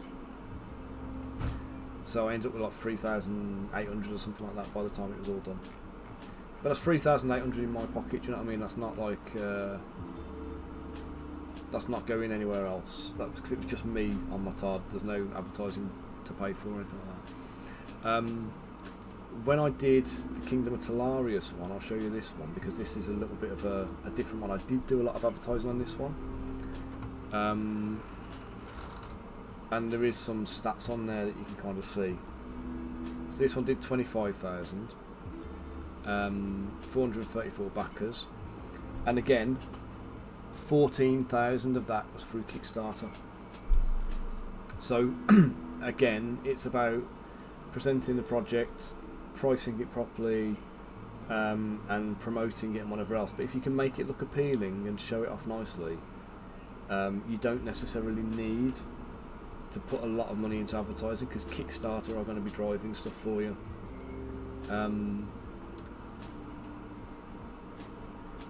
So my manufacturer did some advertising for me on here, but this was I won't go into it now, but it was a regret of mine getting him involved in it. But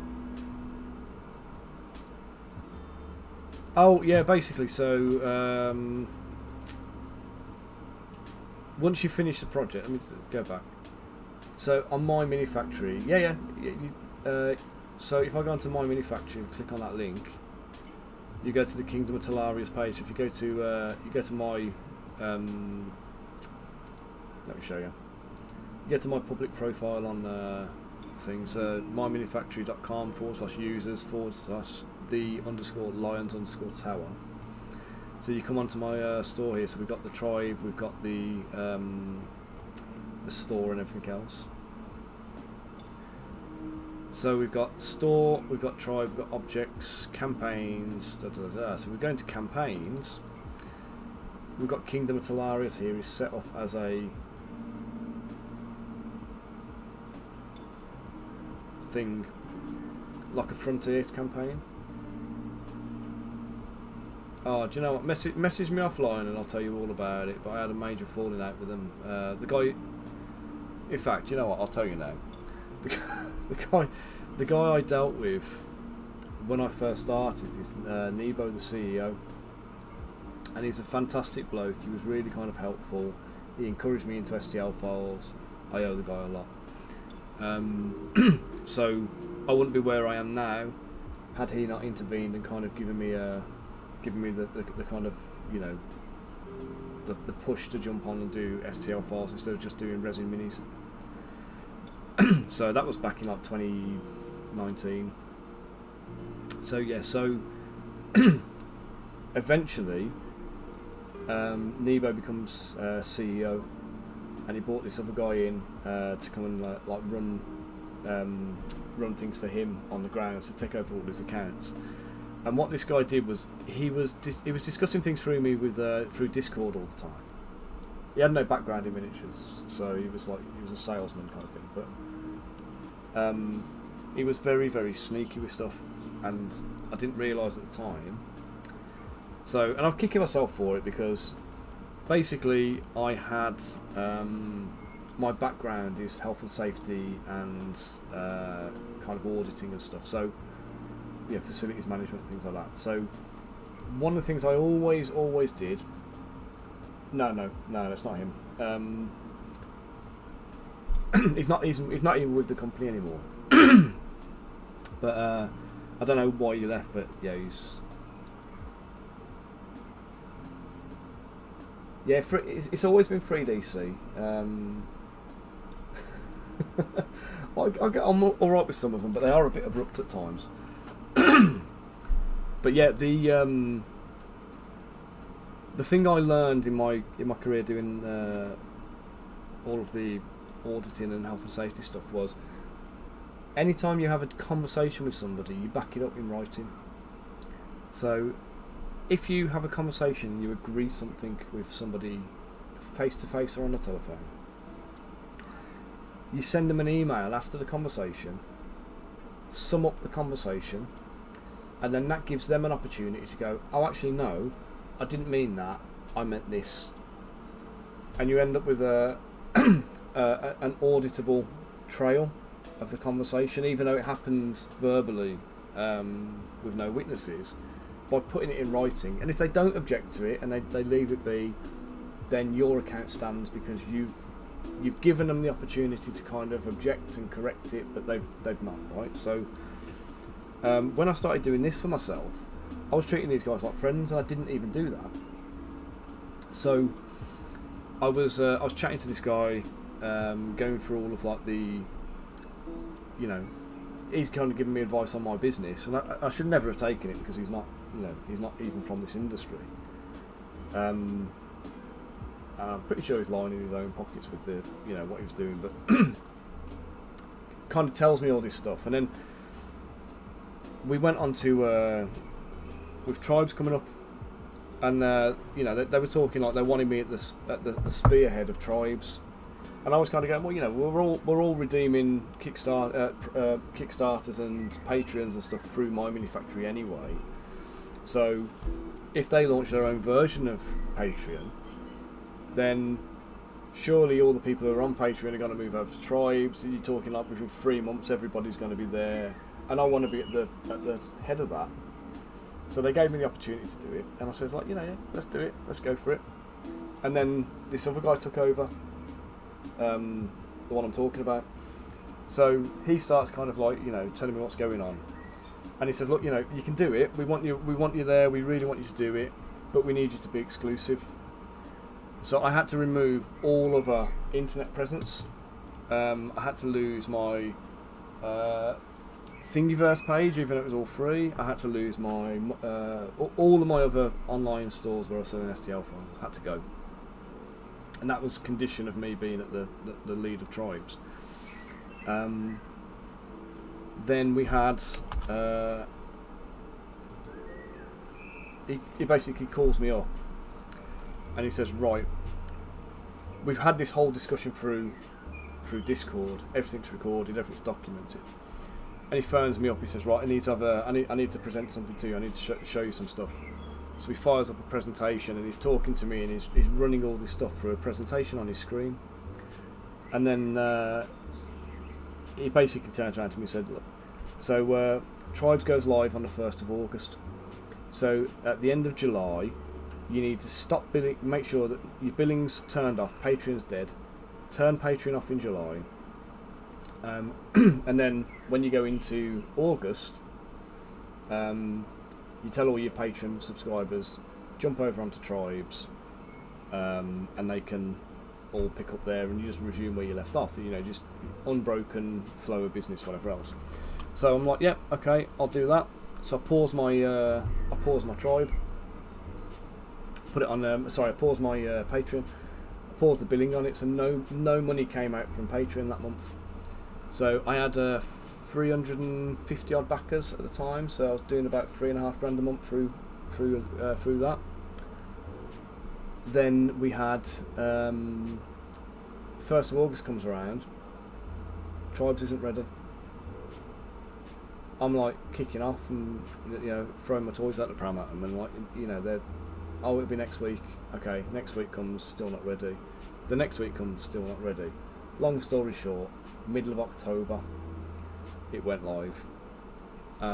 So I lost all of my billing for August, I lost all of my billing for September, and I lost pretty much all of October's as well, because obviously when you go live halfway through the month, people who have already committed their funds at the beginning of the month aren't going to necessarily have the spare cash to jump on board and get involved.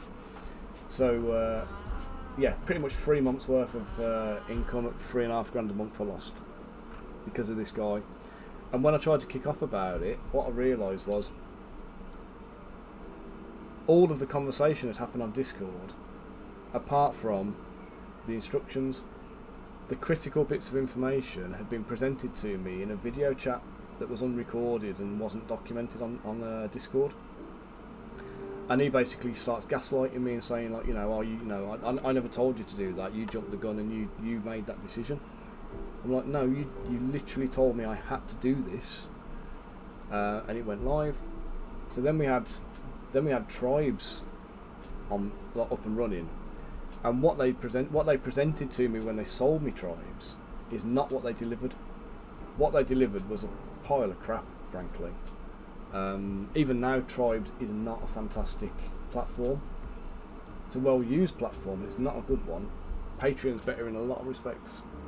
And engagement, consumer engagement on Tribes is appalling. Like, trying to get people to comment on posts and stuff just doesn't happen. I don't think people see it in that way. People don't use the platform in that way.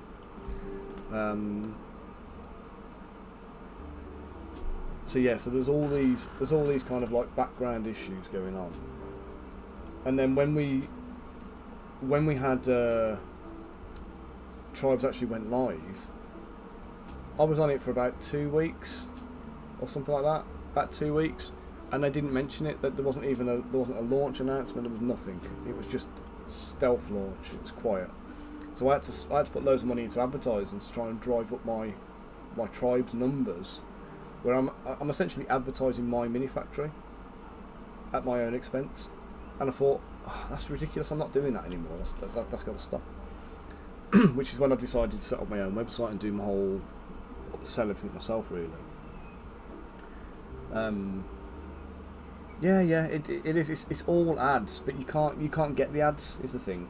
They will only give the ads to Titanforge, Archvillain Games, Epic Games, Bite the Bullet, the big studios and stuff like that. You can't.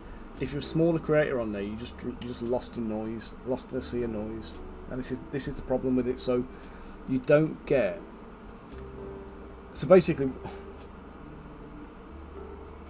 if we get back to the root of the question, because I have diversified and gone on a massive tangent here about why I don't like it, but it's the biggest issue you will have with any platform you get is that nobody is going to help you to promote.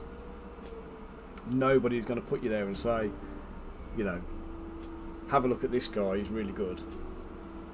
Check out this Patreon, it's brilliant.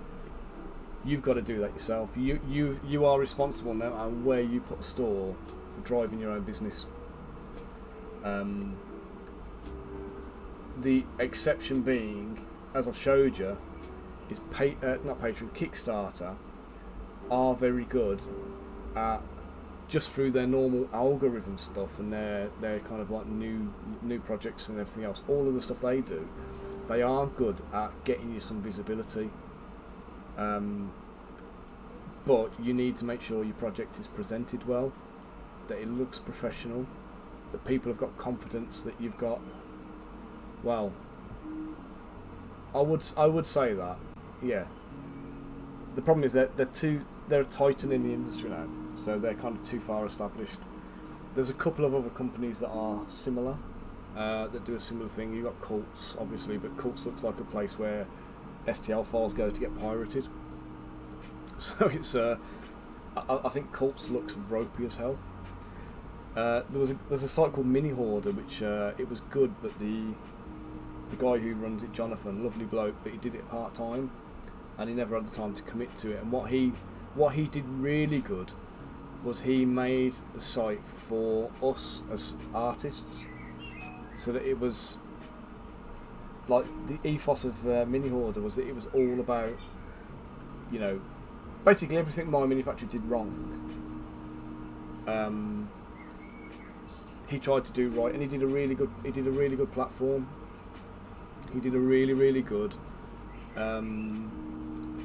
user-friendly, artist-friendly platform, and it was great. The problem was he spent all his time and resources making it artist-friendly, and didn't actually focus enough on getting consumers through the door. So, yeah, oh man, so again, I've been sculpting for, I've been painting miniatures for 34 years. I've been sculpting for over 20. I've been doing digital sculpting since 2010. And I started doing STL files in August 2019. So by the November of 2019, I was earning more through selling STL files than I was doing through a day job as a health and safety manager / facilities manager. So by the November of that year, I was like, I've got to hand my notice in and do this full time. So I did that. had to work a couple of months' notice. So end of January, 26th of January, I finished full-time employment and I became a full-time sculptor. And I got like a 2-month run-up, and then bloody COVID happened. So when I started, there was like 40 people selling STL files. By the April, so we went into lockdown in the March, by the April, there was 180 people in the same arena doing STL files. We literally went from 40 to 180. And within a couple of months, we'd passed the 350 mark. And it was just like literally every man and his dog who'd been furloughed or made redundant and sat around scratching their arse with time to kill just started going, let's do some STL files, let's make some money doing this. And obviously we had everybody was like locked down. Nobody could do their usual hobbies. You couldn't go to the gym, you couldn't go to the park or any of that kind of stuff, but you could buy a 3D printer and start printing stuff. So people are like, oh, this is magic, brilliant, let's do it. So people start buying 3D printers. Like, what do we print with it? You know, you find people discovering miniatures who would never have otherwise discovered miniatures because they needed something to print on their little 6-inch build plate. So it kind of created like a perfect storm for like the market to just become saturated, and it's basically been abused on a massive scale. The whole STL, the whole miniatures industry has, and a lot of the stuff that's out there is not actually fit for purpose. So like you got a lot of CG artists making miniatures without any considerations for it being an actual physical miniature. So I always say like I liken it to a chef who doesn't eat. So if you don't physically print your own models and paint models, as in like consuming the end product, how do you know? How can you be certain that what you're doing is fit for purpose? And there's certain things you experience when you paint the models, you see. So when you paint miniatures, you'll get an understanding of how the paint works on them and how it reacts. Things like washes, where do the washes sink and where do they sit? Yeah, but they're not really printable in a lot of cases. I mean, even stuff from like big studios, Loot Studios, terrible for it. Some of the stuff Loot Studios does, you know, they're designed to be like 10-inch models. They're not miniatures, but they'll present them as miniatures. Exactly too much detail. You've got to rein it in, and too thin. Yeah, you've got to rein it in, and you've got to be kind of like fit for purpose. So, a guy I know who used to work at Games Workshop, or does work at Games Workshop. Sorry, he always told me that for things like spear shafts and things like that, and banner poles, minimum thickness was 1.2 millimeters. And the number of weapons you see that are thinner than that is ridiculous. And even on something that's 75 millimeters tall, you'll see these wafer little weapons and things like that, and they're just not right. You know, they'll end up curling up when you try and cure them because they're so thin. They cure unevenly, and that'll pull to one side and, you know, shrink.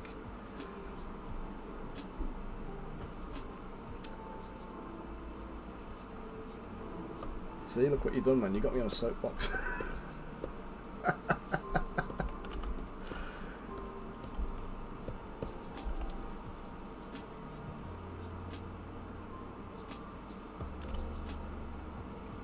Yeah, so like, yeah, any kind of like banners and things like that, 1.2 millimeters is thickness. So if you want to sculpt GW minis, I'll tell you the one piece of advice I always give to anybody who wants to get into sculpting miniatures. So the first thing you do is, cheers Bunker. First thing you do is you buy some models that you like from the brand you like. But you should never do it from a company that is like an STL creator. You've got to do it from a hardcore company with you know, brick and mortar studios and all that kind of stuff. So GW is a safe bet. Corvus Belly is another safe one. Reaper. People who have art directors who will basically turn around to the artists and say, look, you know, actually, dude, what you've sculpted is not fit for purpose, so sort it out. They're the kind of guys you need. So you go out, you buy a few models you like, and you sit down and you sculpt it and you copy it as close as you possibly can.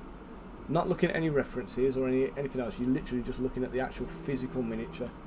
So get it in your hand, hold it, turn it around, examine it, look at it, and copy it as closely as you can. When you're done, print it, compare your print to the actual original model, and then do a critical analysis of it and go through and be ruthless with it. You know, just pick fault with everything you've done.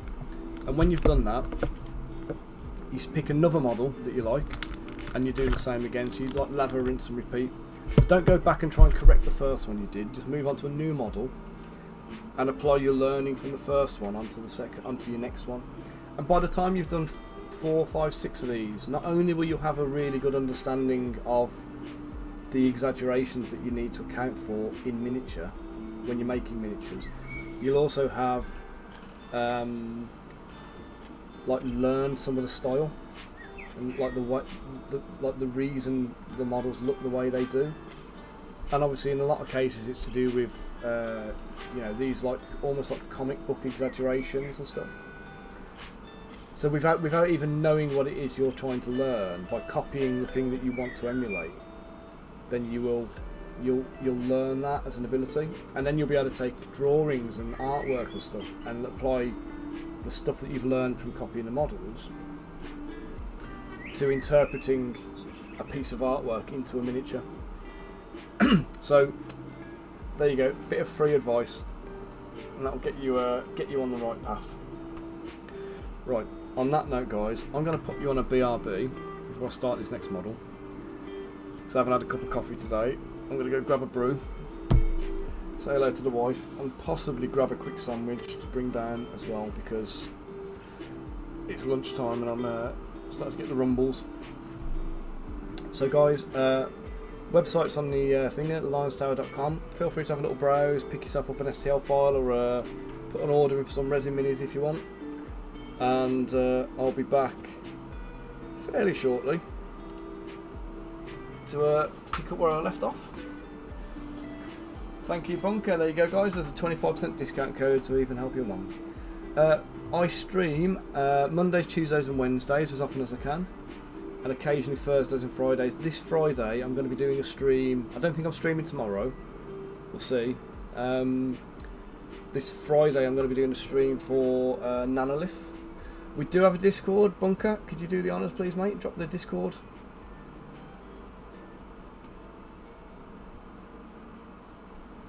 Oh, if you do exclamation mark Discord in the oh no, you're on YouTube, aren't you? Sorry, you can't even see that. Do you know what? Let me get you that. Sorry, mate. I'm chatting to a guy on YouTube here.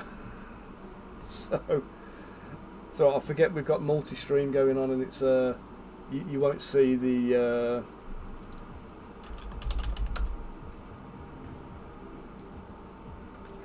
you won't see the whole chat, will you?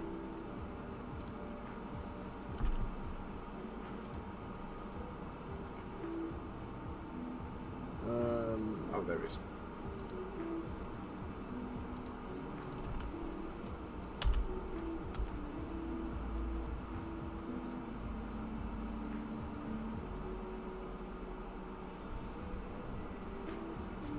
Yeah, we're on Twitter. I stream on Twitch, YouTube and Facebook at the same time. Apparently it's a naughty thing to do, but I don't care. So, let me grab the Discord link. Bunker, can you do the Discord into Twitch for me, mate, and I'll just pop it over onto YouTube while I'm on there.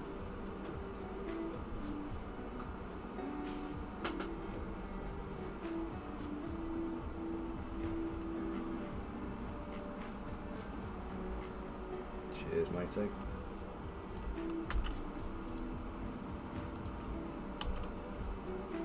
There we go.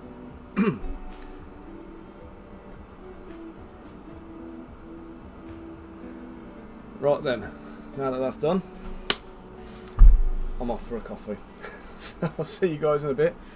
Don't go away, and we'll pick up. I'll be streaming today till 2:45.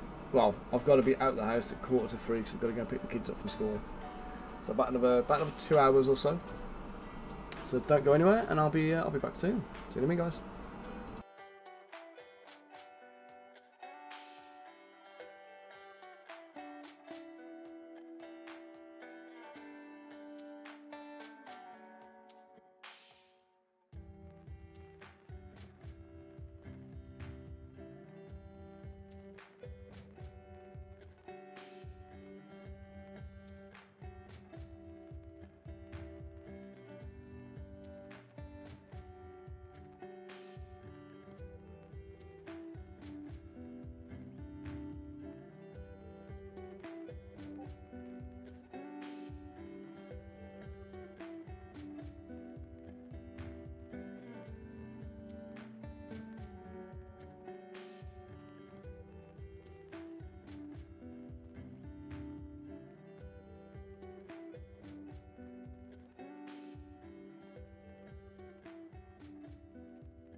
their computers now have primary control of critical vehicle functions.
Right guys, back now. Apologies for the delay.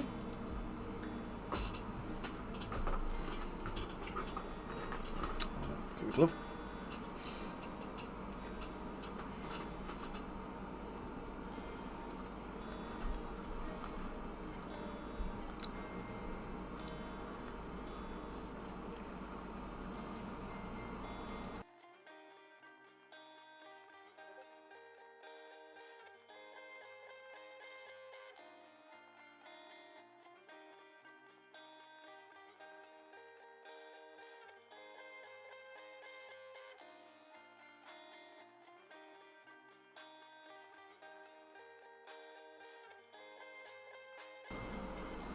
Rafu, good afternoon, how are you?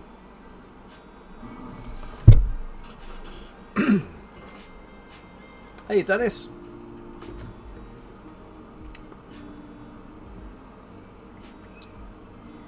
Thank you, Bunker. It's all going well, thank you. Let's get a quick summary of the gang so far. Oh, you too, yeah. I'm on 26 degrees in the office today. It's like cooler than yesterday, but It looks warmer outside, but 26 degrees, I can totally live with that. If it doesn't get any higher than that in here, I'll be happy. I haven't even got the fan on today. Okay, so yeah, we got a collection of what's going on here? What's that? Excuse me. Hay fever's getting in my throat. Right, there we go. Oh, I don't know about minus 26. Yeah, when you're cold, you can always try and warm yourself up, can't you? But then, when you're hot, you can only take so much off.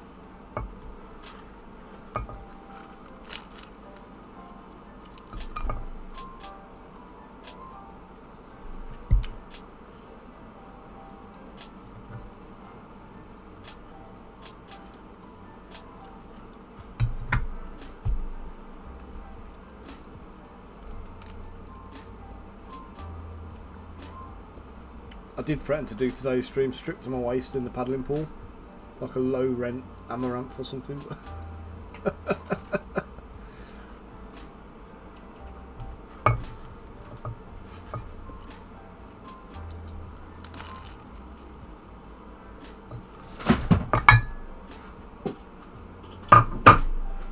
me go grab something, guys.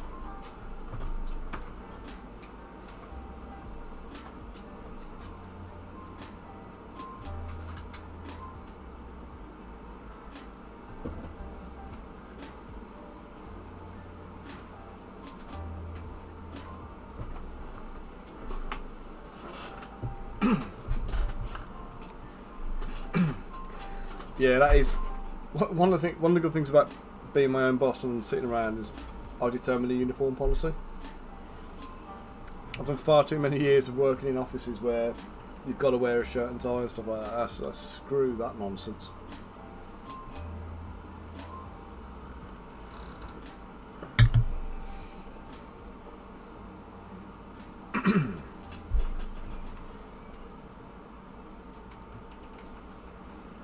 Okay, so here's the crew so far. So we've got 3 dwarf and bandits.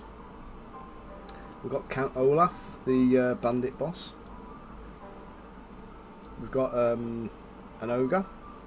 I need names for all of these guys, by the way. So if anybody's got any name suggestions, feel free to fire them in.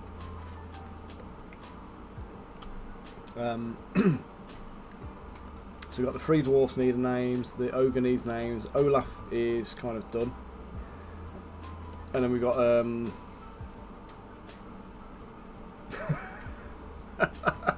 do you ever do your do you ever do video calls from the waist up though?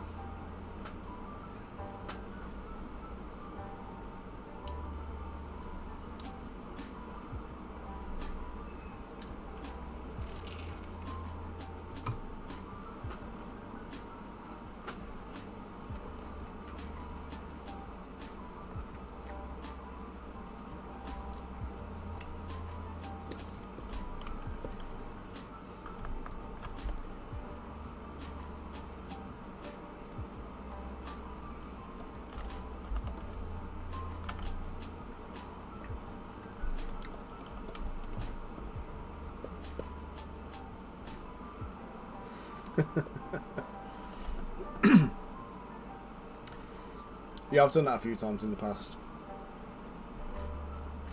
I've done it on streams before where I've been what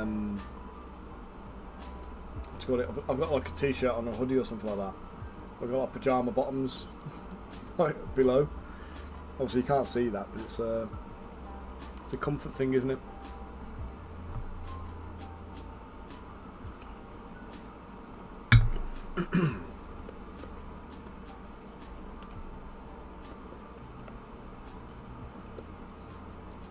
Just made myself a sandwich while I was getting tea. Regretting it a little bit, if I'm honest. So I was thinking about having a salad, and then I thought I'll make a salad and I'll sling it into a pita bread. You know, kind of a salad on the go kind of thing. And toasted a bit of bread. Whilst it's toasting, I decided I was going to get some dressing out, some salad dressing. And Hayley bought me this wasabi and lime one. I thought, oh, nice, very nice. Give that a go. Chucked a load in without checking it first. It's got a bloody good punch of wasabi. I think I overdid it a touch. I'm sitting here trying to have a bite of it every so often, and it's like just destroying my throat with every mouthful.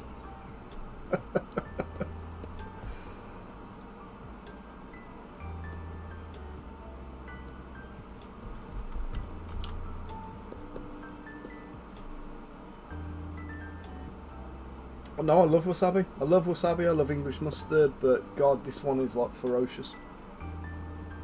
It's really vinegary as well, and I think it's being vinegary. It gets you in the back of the throat a little bit more.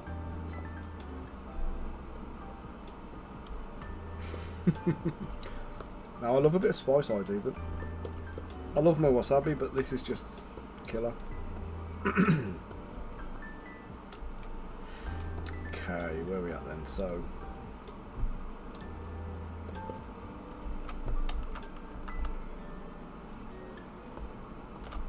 let me auto group this gun.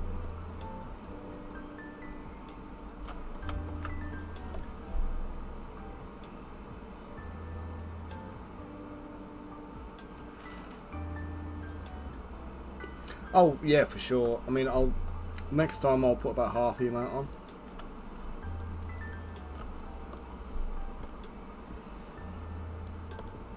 And actually, in thinking about it, I think I'd probably go for a bit of like a bit of lime juice maybe as well. I know it's already got lime in it, but I think a little bit of extra lime juice would lift it a bit. Be nice.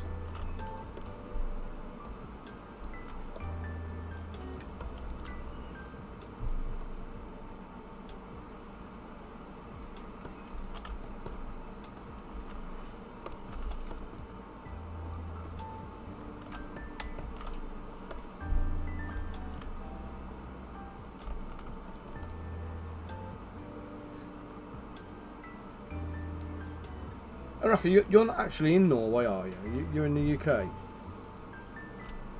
Or are you in Norway? I forget.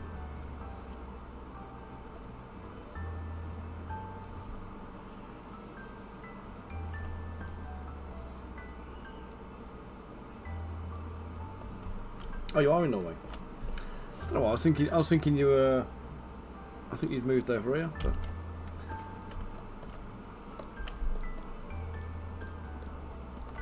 You say 28 degrees in Norway?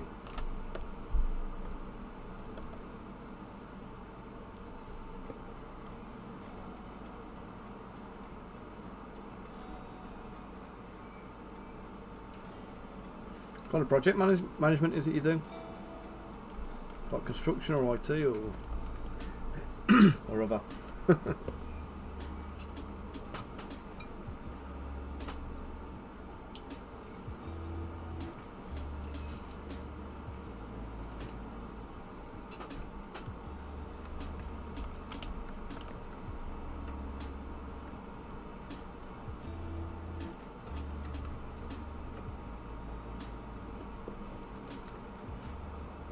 Ah, 24 is not too bad. Ah, well, esports. Do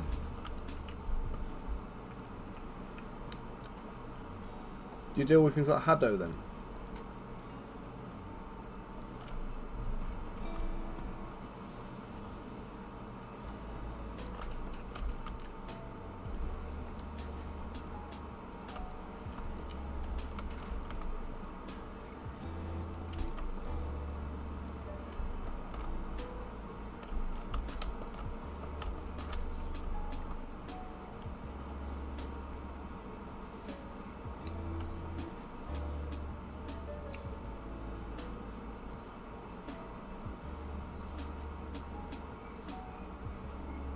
Yeah. No, I get you. So what kind of esports are you talking?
Okay.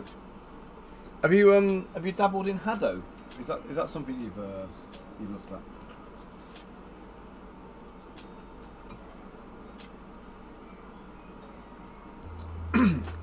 We just booked my son's birthday party in July.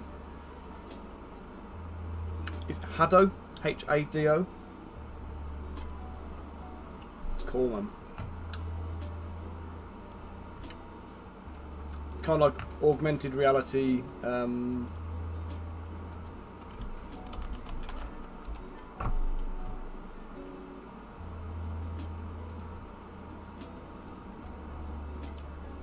this one.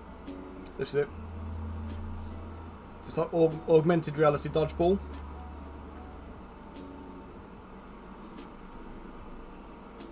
There's some hefty prize money on the line for this.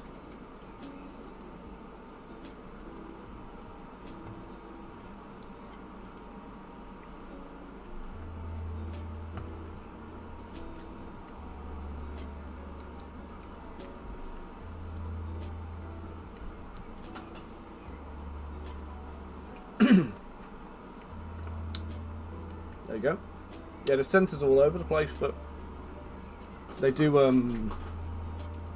they have some of the big esports sponsors in there. Yeah, then you actually need like a sports hall for it. So the place we're going, they've got a sports hall set up, and they have each of the players has an augmented reality headset, and then you have to have like a looks like a mobile phone strapped to your wrist, and you use that for summoning your shield and hurling your fireballs and stuff. But the party we're doing for Jacob, he's got they do a like a monster battle version. So you have like a smaller arena, half the number of players. And instead of fighting another team, basically an augmented reality like ogre or troll smashes the wall down and then comes in and starts throwing rocks at you. And you have to like dodge its projectiles and kind of fight it back. So it's quite a good little team kind of game.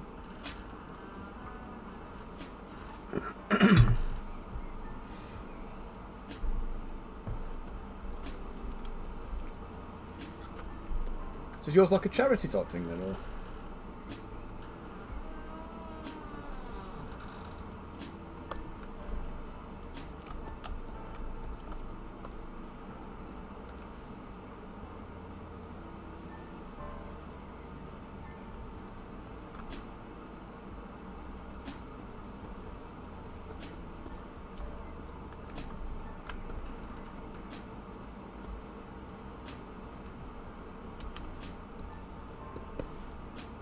It's good that you got funding for stuff like that, isn't it? Because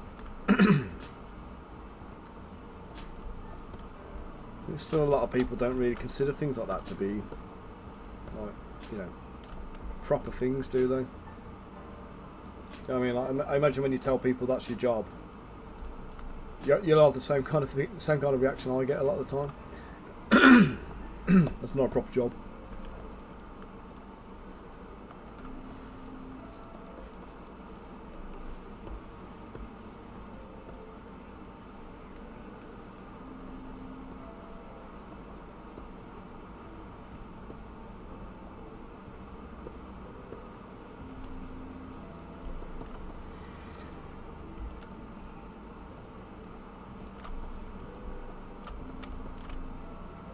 Some people just don't understand, do they?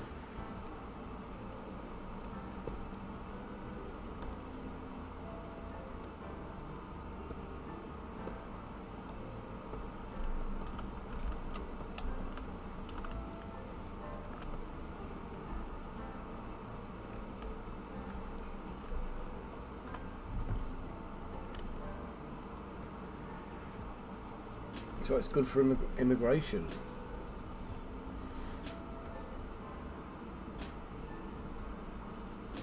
Oh, okay.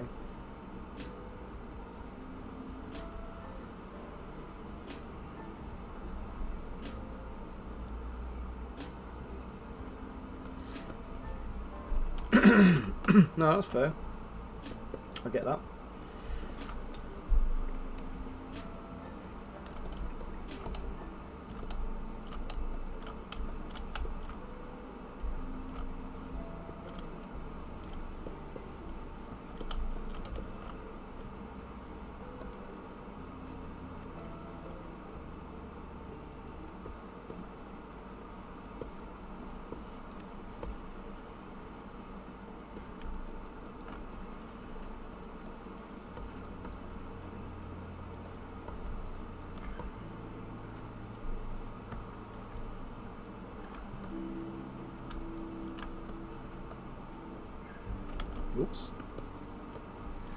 Manual that one then.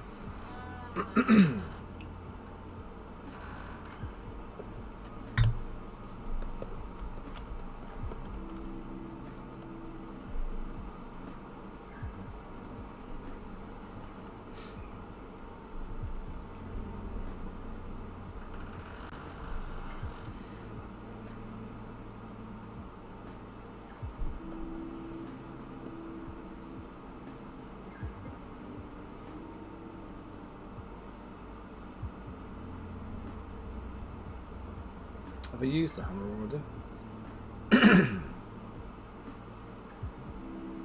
No. Let's use the hammer on him then.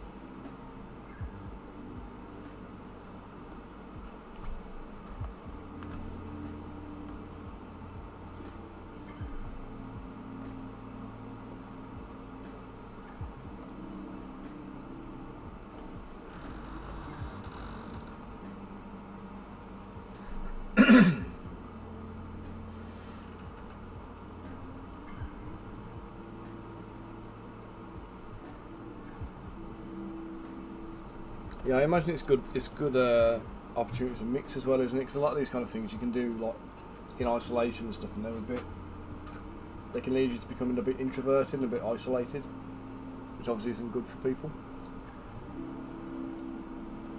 Being able to go somewhere where you can actually physically do it and have other people around you and kind of make friends in real life, you know, it's got to be like invaluable, hasn't it?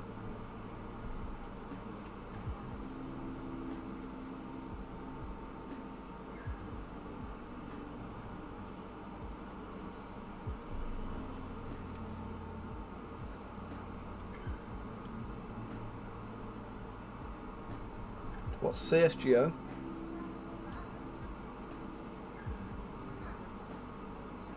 Counter-Strike or something, or no?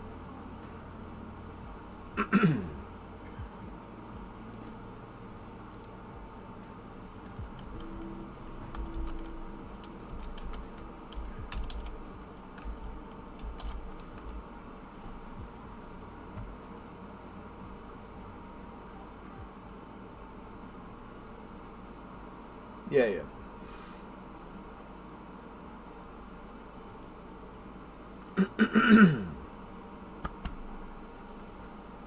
So we're talking about kind of like PvP type games then, is that what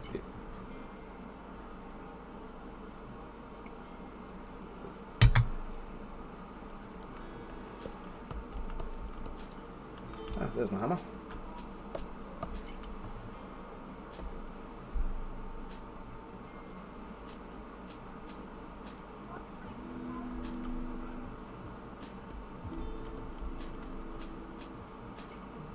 Team based, see, like you capture the flag top jobbies and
See, I always forget that esports are a thing.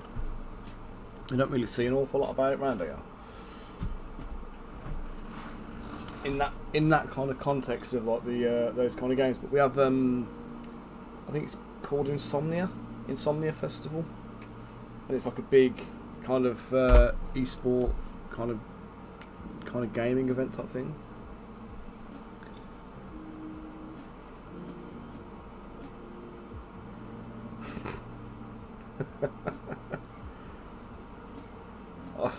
I've just had a text from the wife. The salad I made, I left the rest of it for her.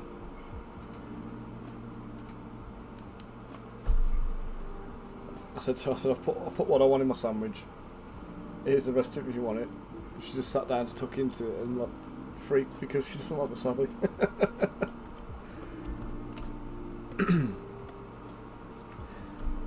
Oh, she'll be cursing me. She will. She hates wasabi.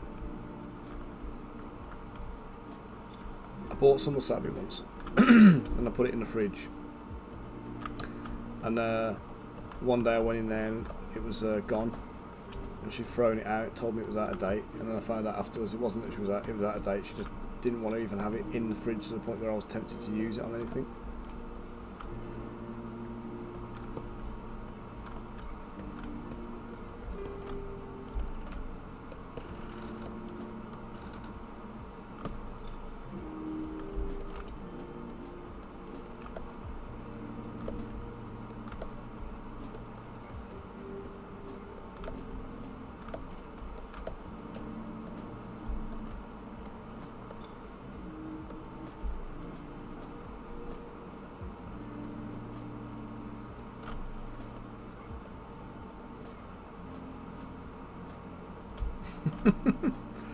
She'd never fall for it.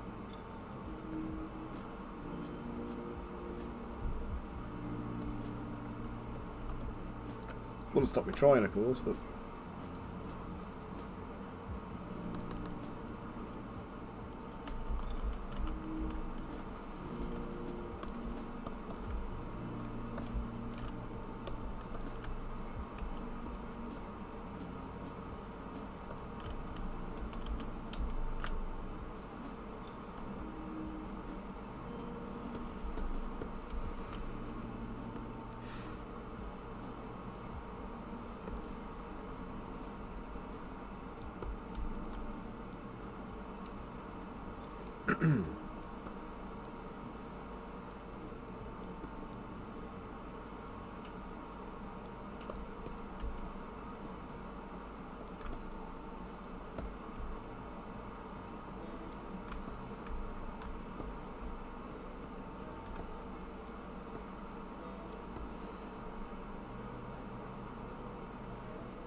yep, I get where you're going.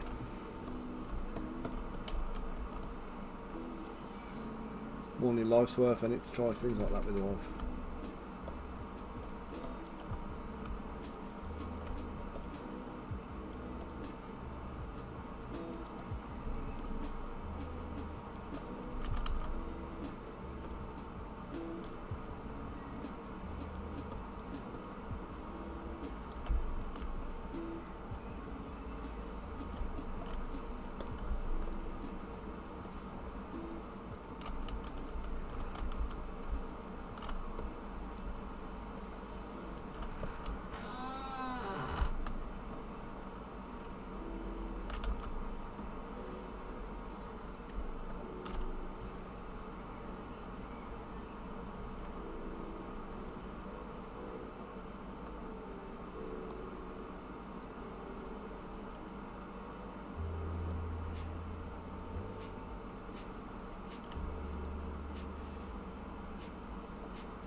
Didn't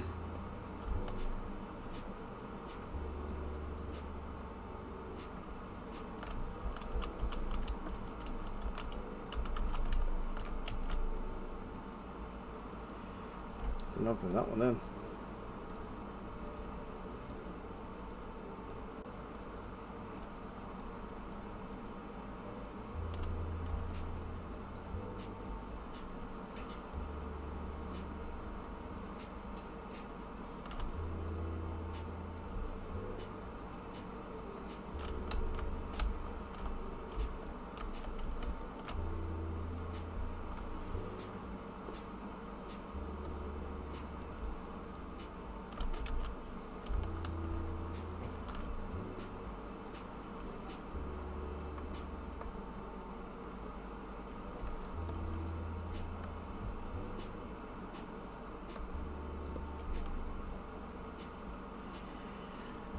Where's my hammer dude?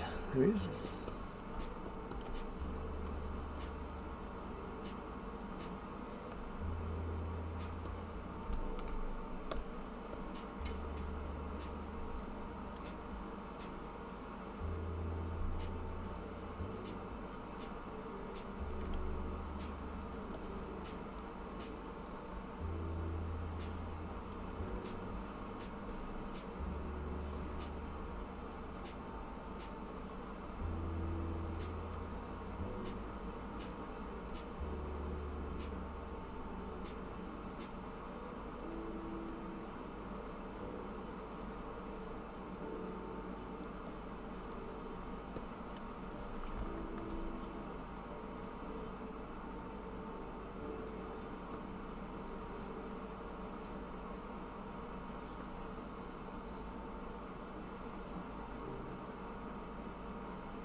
So the local farmers are out and about in arms today doing their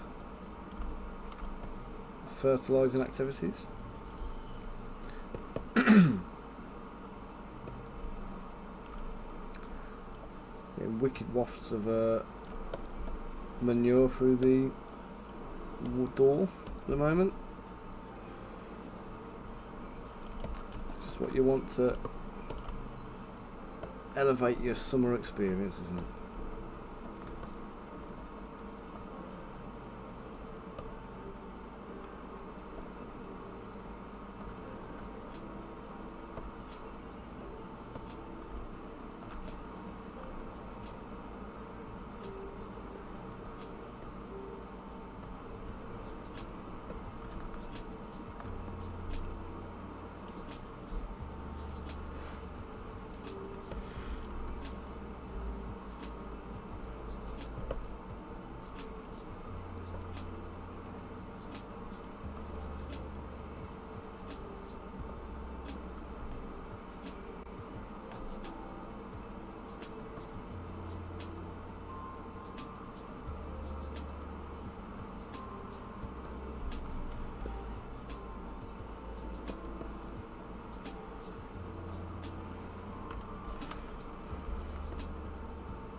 So I'm just using the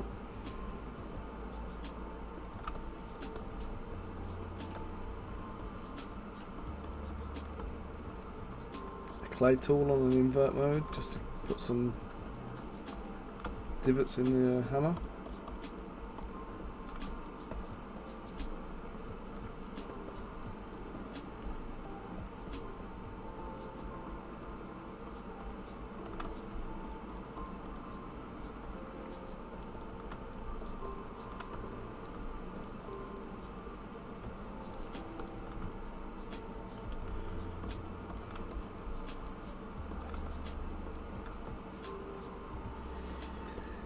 Oh, I've got some scratches on.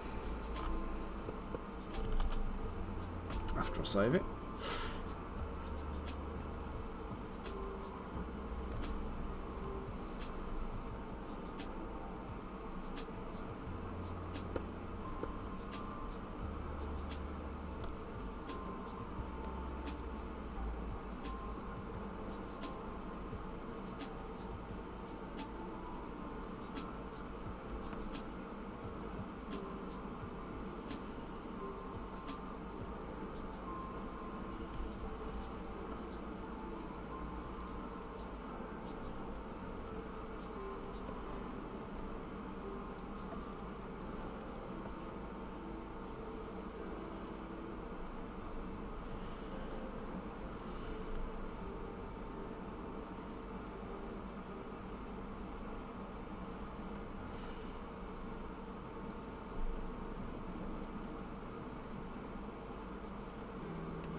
Hey, yeah, how you doing?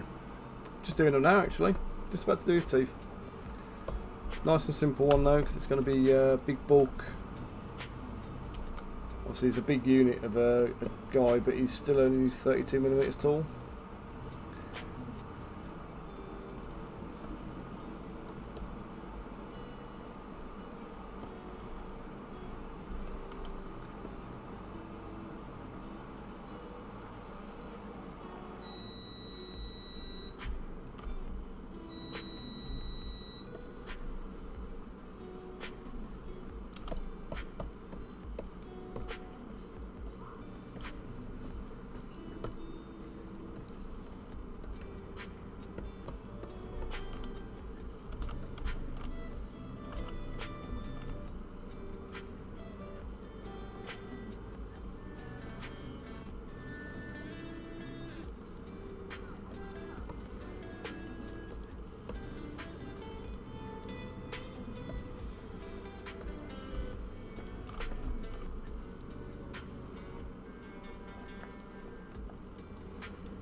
Hey Debbie, how you doing?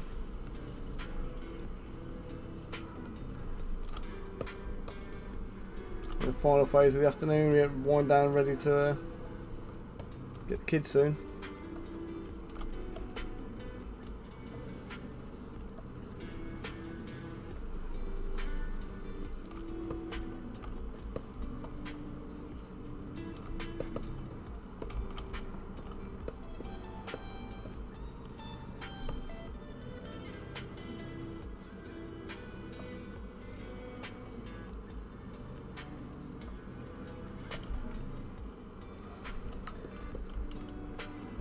Right, now I kind of want to do him bald, but I feel like I'm copping out if I do.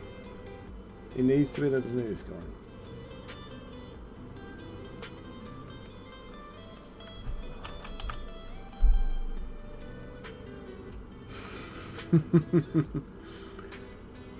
You can never tidy the house when you got kids.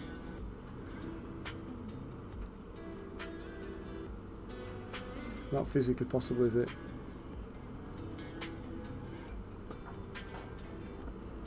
It's just permanently in like some degree of shithole, isn't it?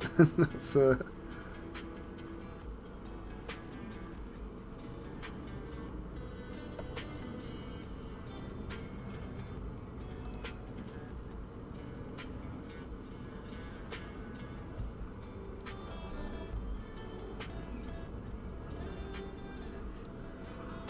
know, on school pickups myself today.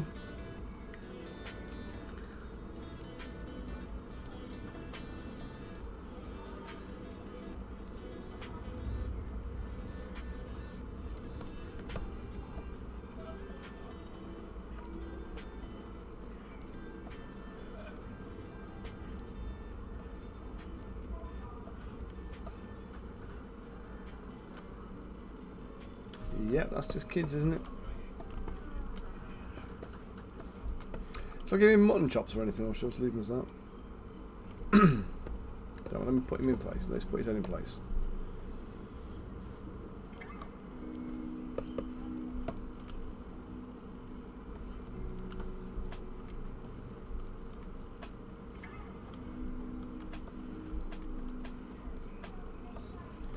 Yeah, the thing is that you go on strike, the kids don't care, do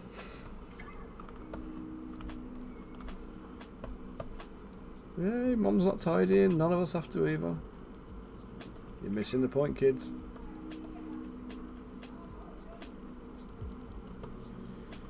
You're supposed to feel bad about this.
Okay, pretty happy to call this guy done.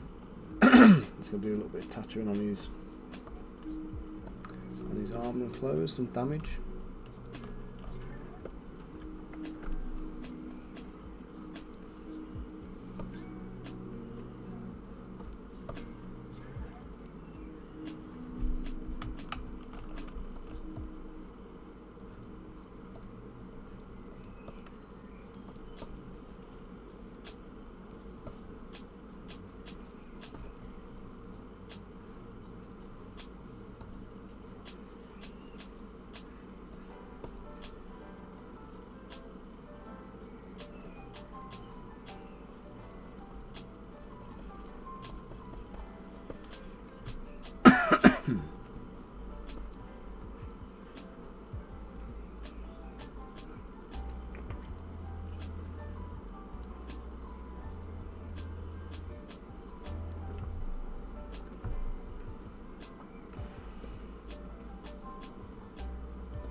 Oh, you got to meet up with her, did you? Yeah, I saw she was here. I was messaging her the last couple of days. We're going to have a catch up and talk about the next set of minis. And what we're going to do with this this current set, so we've got to plan a little Kickstarter or something.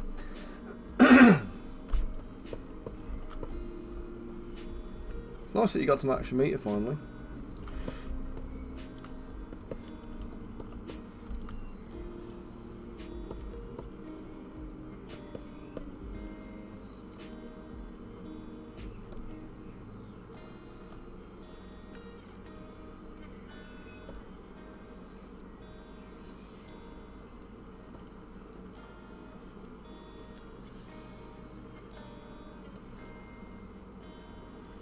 So you get up to anything nice together, or was it just a meet up with a coffee?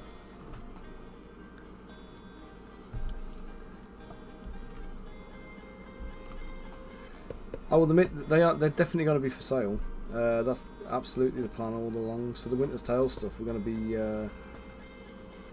getting the set done. I've got to do the 6 for Oaken still. Buttercup. And who else? I think that's it then. And then we start looking at the like a release for it, really. Just about how we're going to do it. So I presume Kickstarter is the best way of running them, but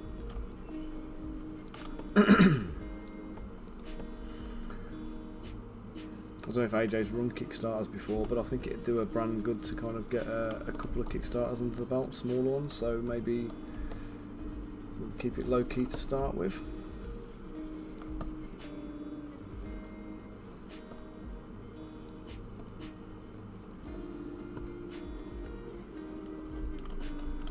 Pancakes, nice.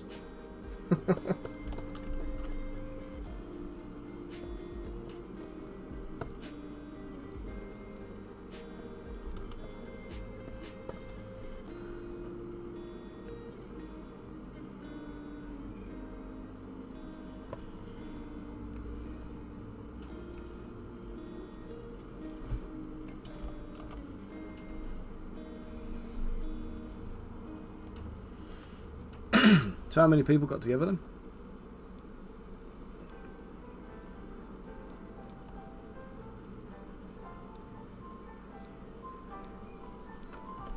Was it a proper little Frosties Unite type thing? Or?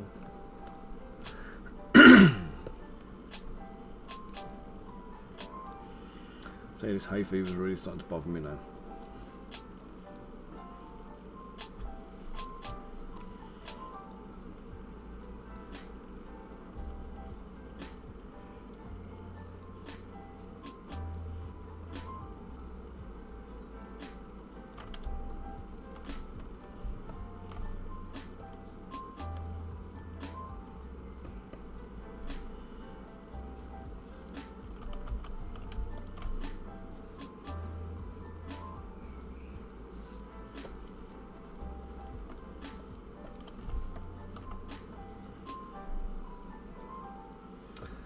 Well, that's some commitment, that is, isn't it?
Yeah, trains aren't the best method of travel, are they, anymore?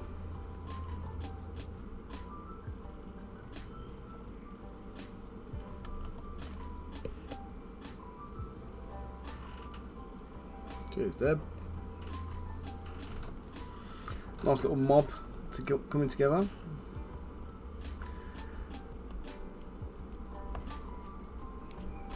Got a couple of crossbowers to go in. I need to add a couple of females into the group.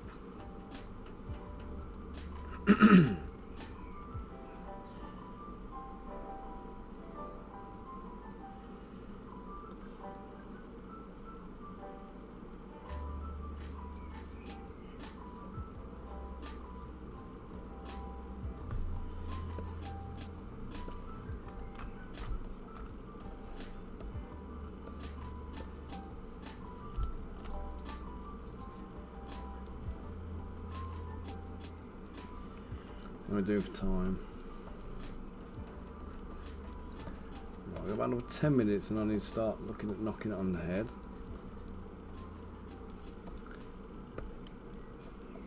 So I've got time to process my orders that are on the printer. So I heard the printer beep about 10 minutes ago.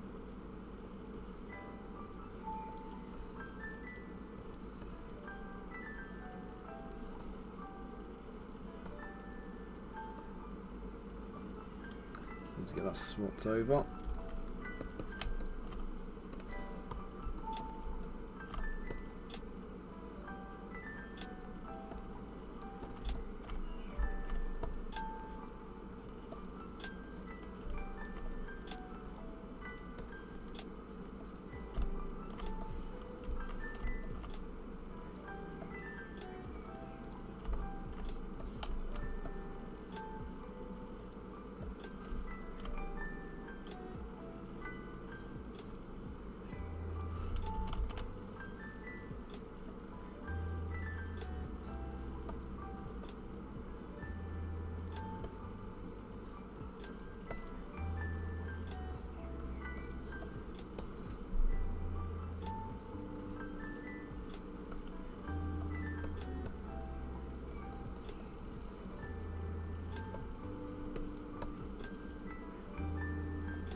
Right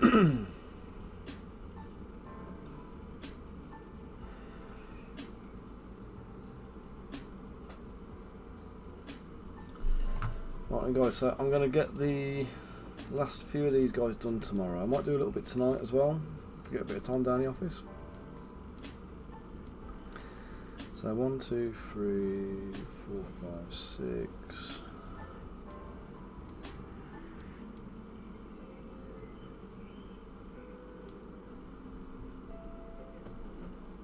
Six plus the ogre and the champion, the bandit boss so far. So that's 7 lovely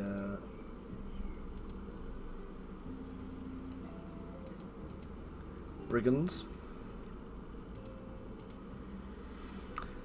Well, let's see what's going on. Guys, I think I'm going to drop you all into Mr. Mike Moans today. Thank you, Debbie. Thank you. Let's go and check in on Mike and see what he's up to.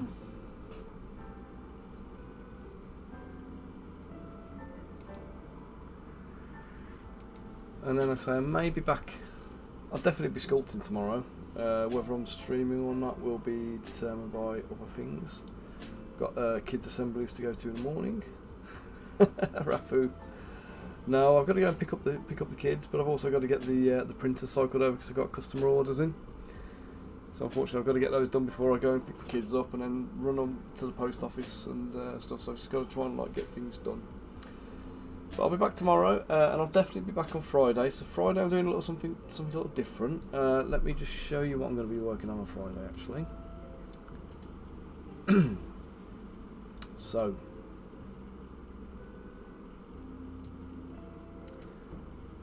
Nanolith.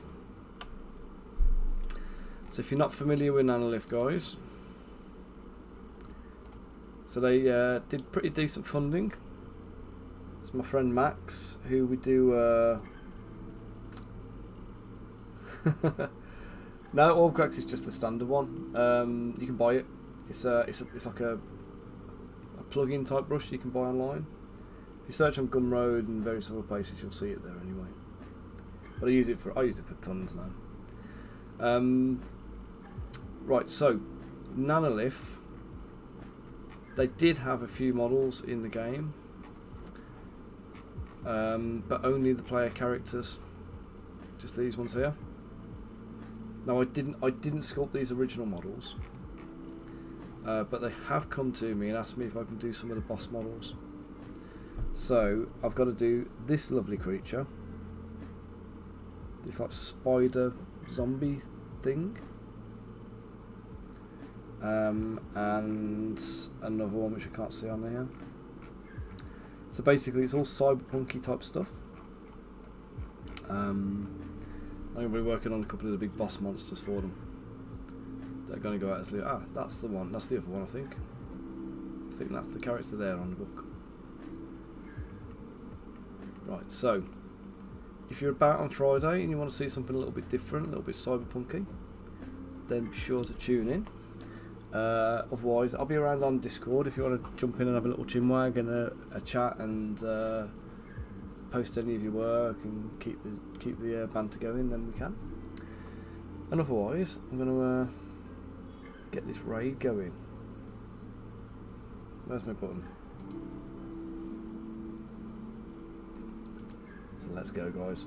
Thank you all for tuning in today. Thanks for the chat and the keeping me company. It's much appreciated. I don't know what I'm doing. There should have been no surprise to some of you. Right then. So off we go. We're going to go over to Mike in 3, 2, 1. So later, taters. Thanks again.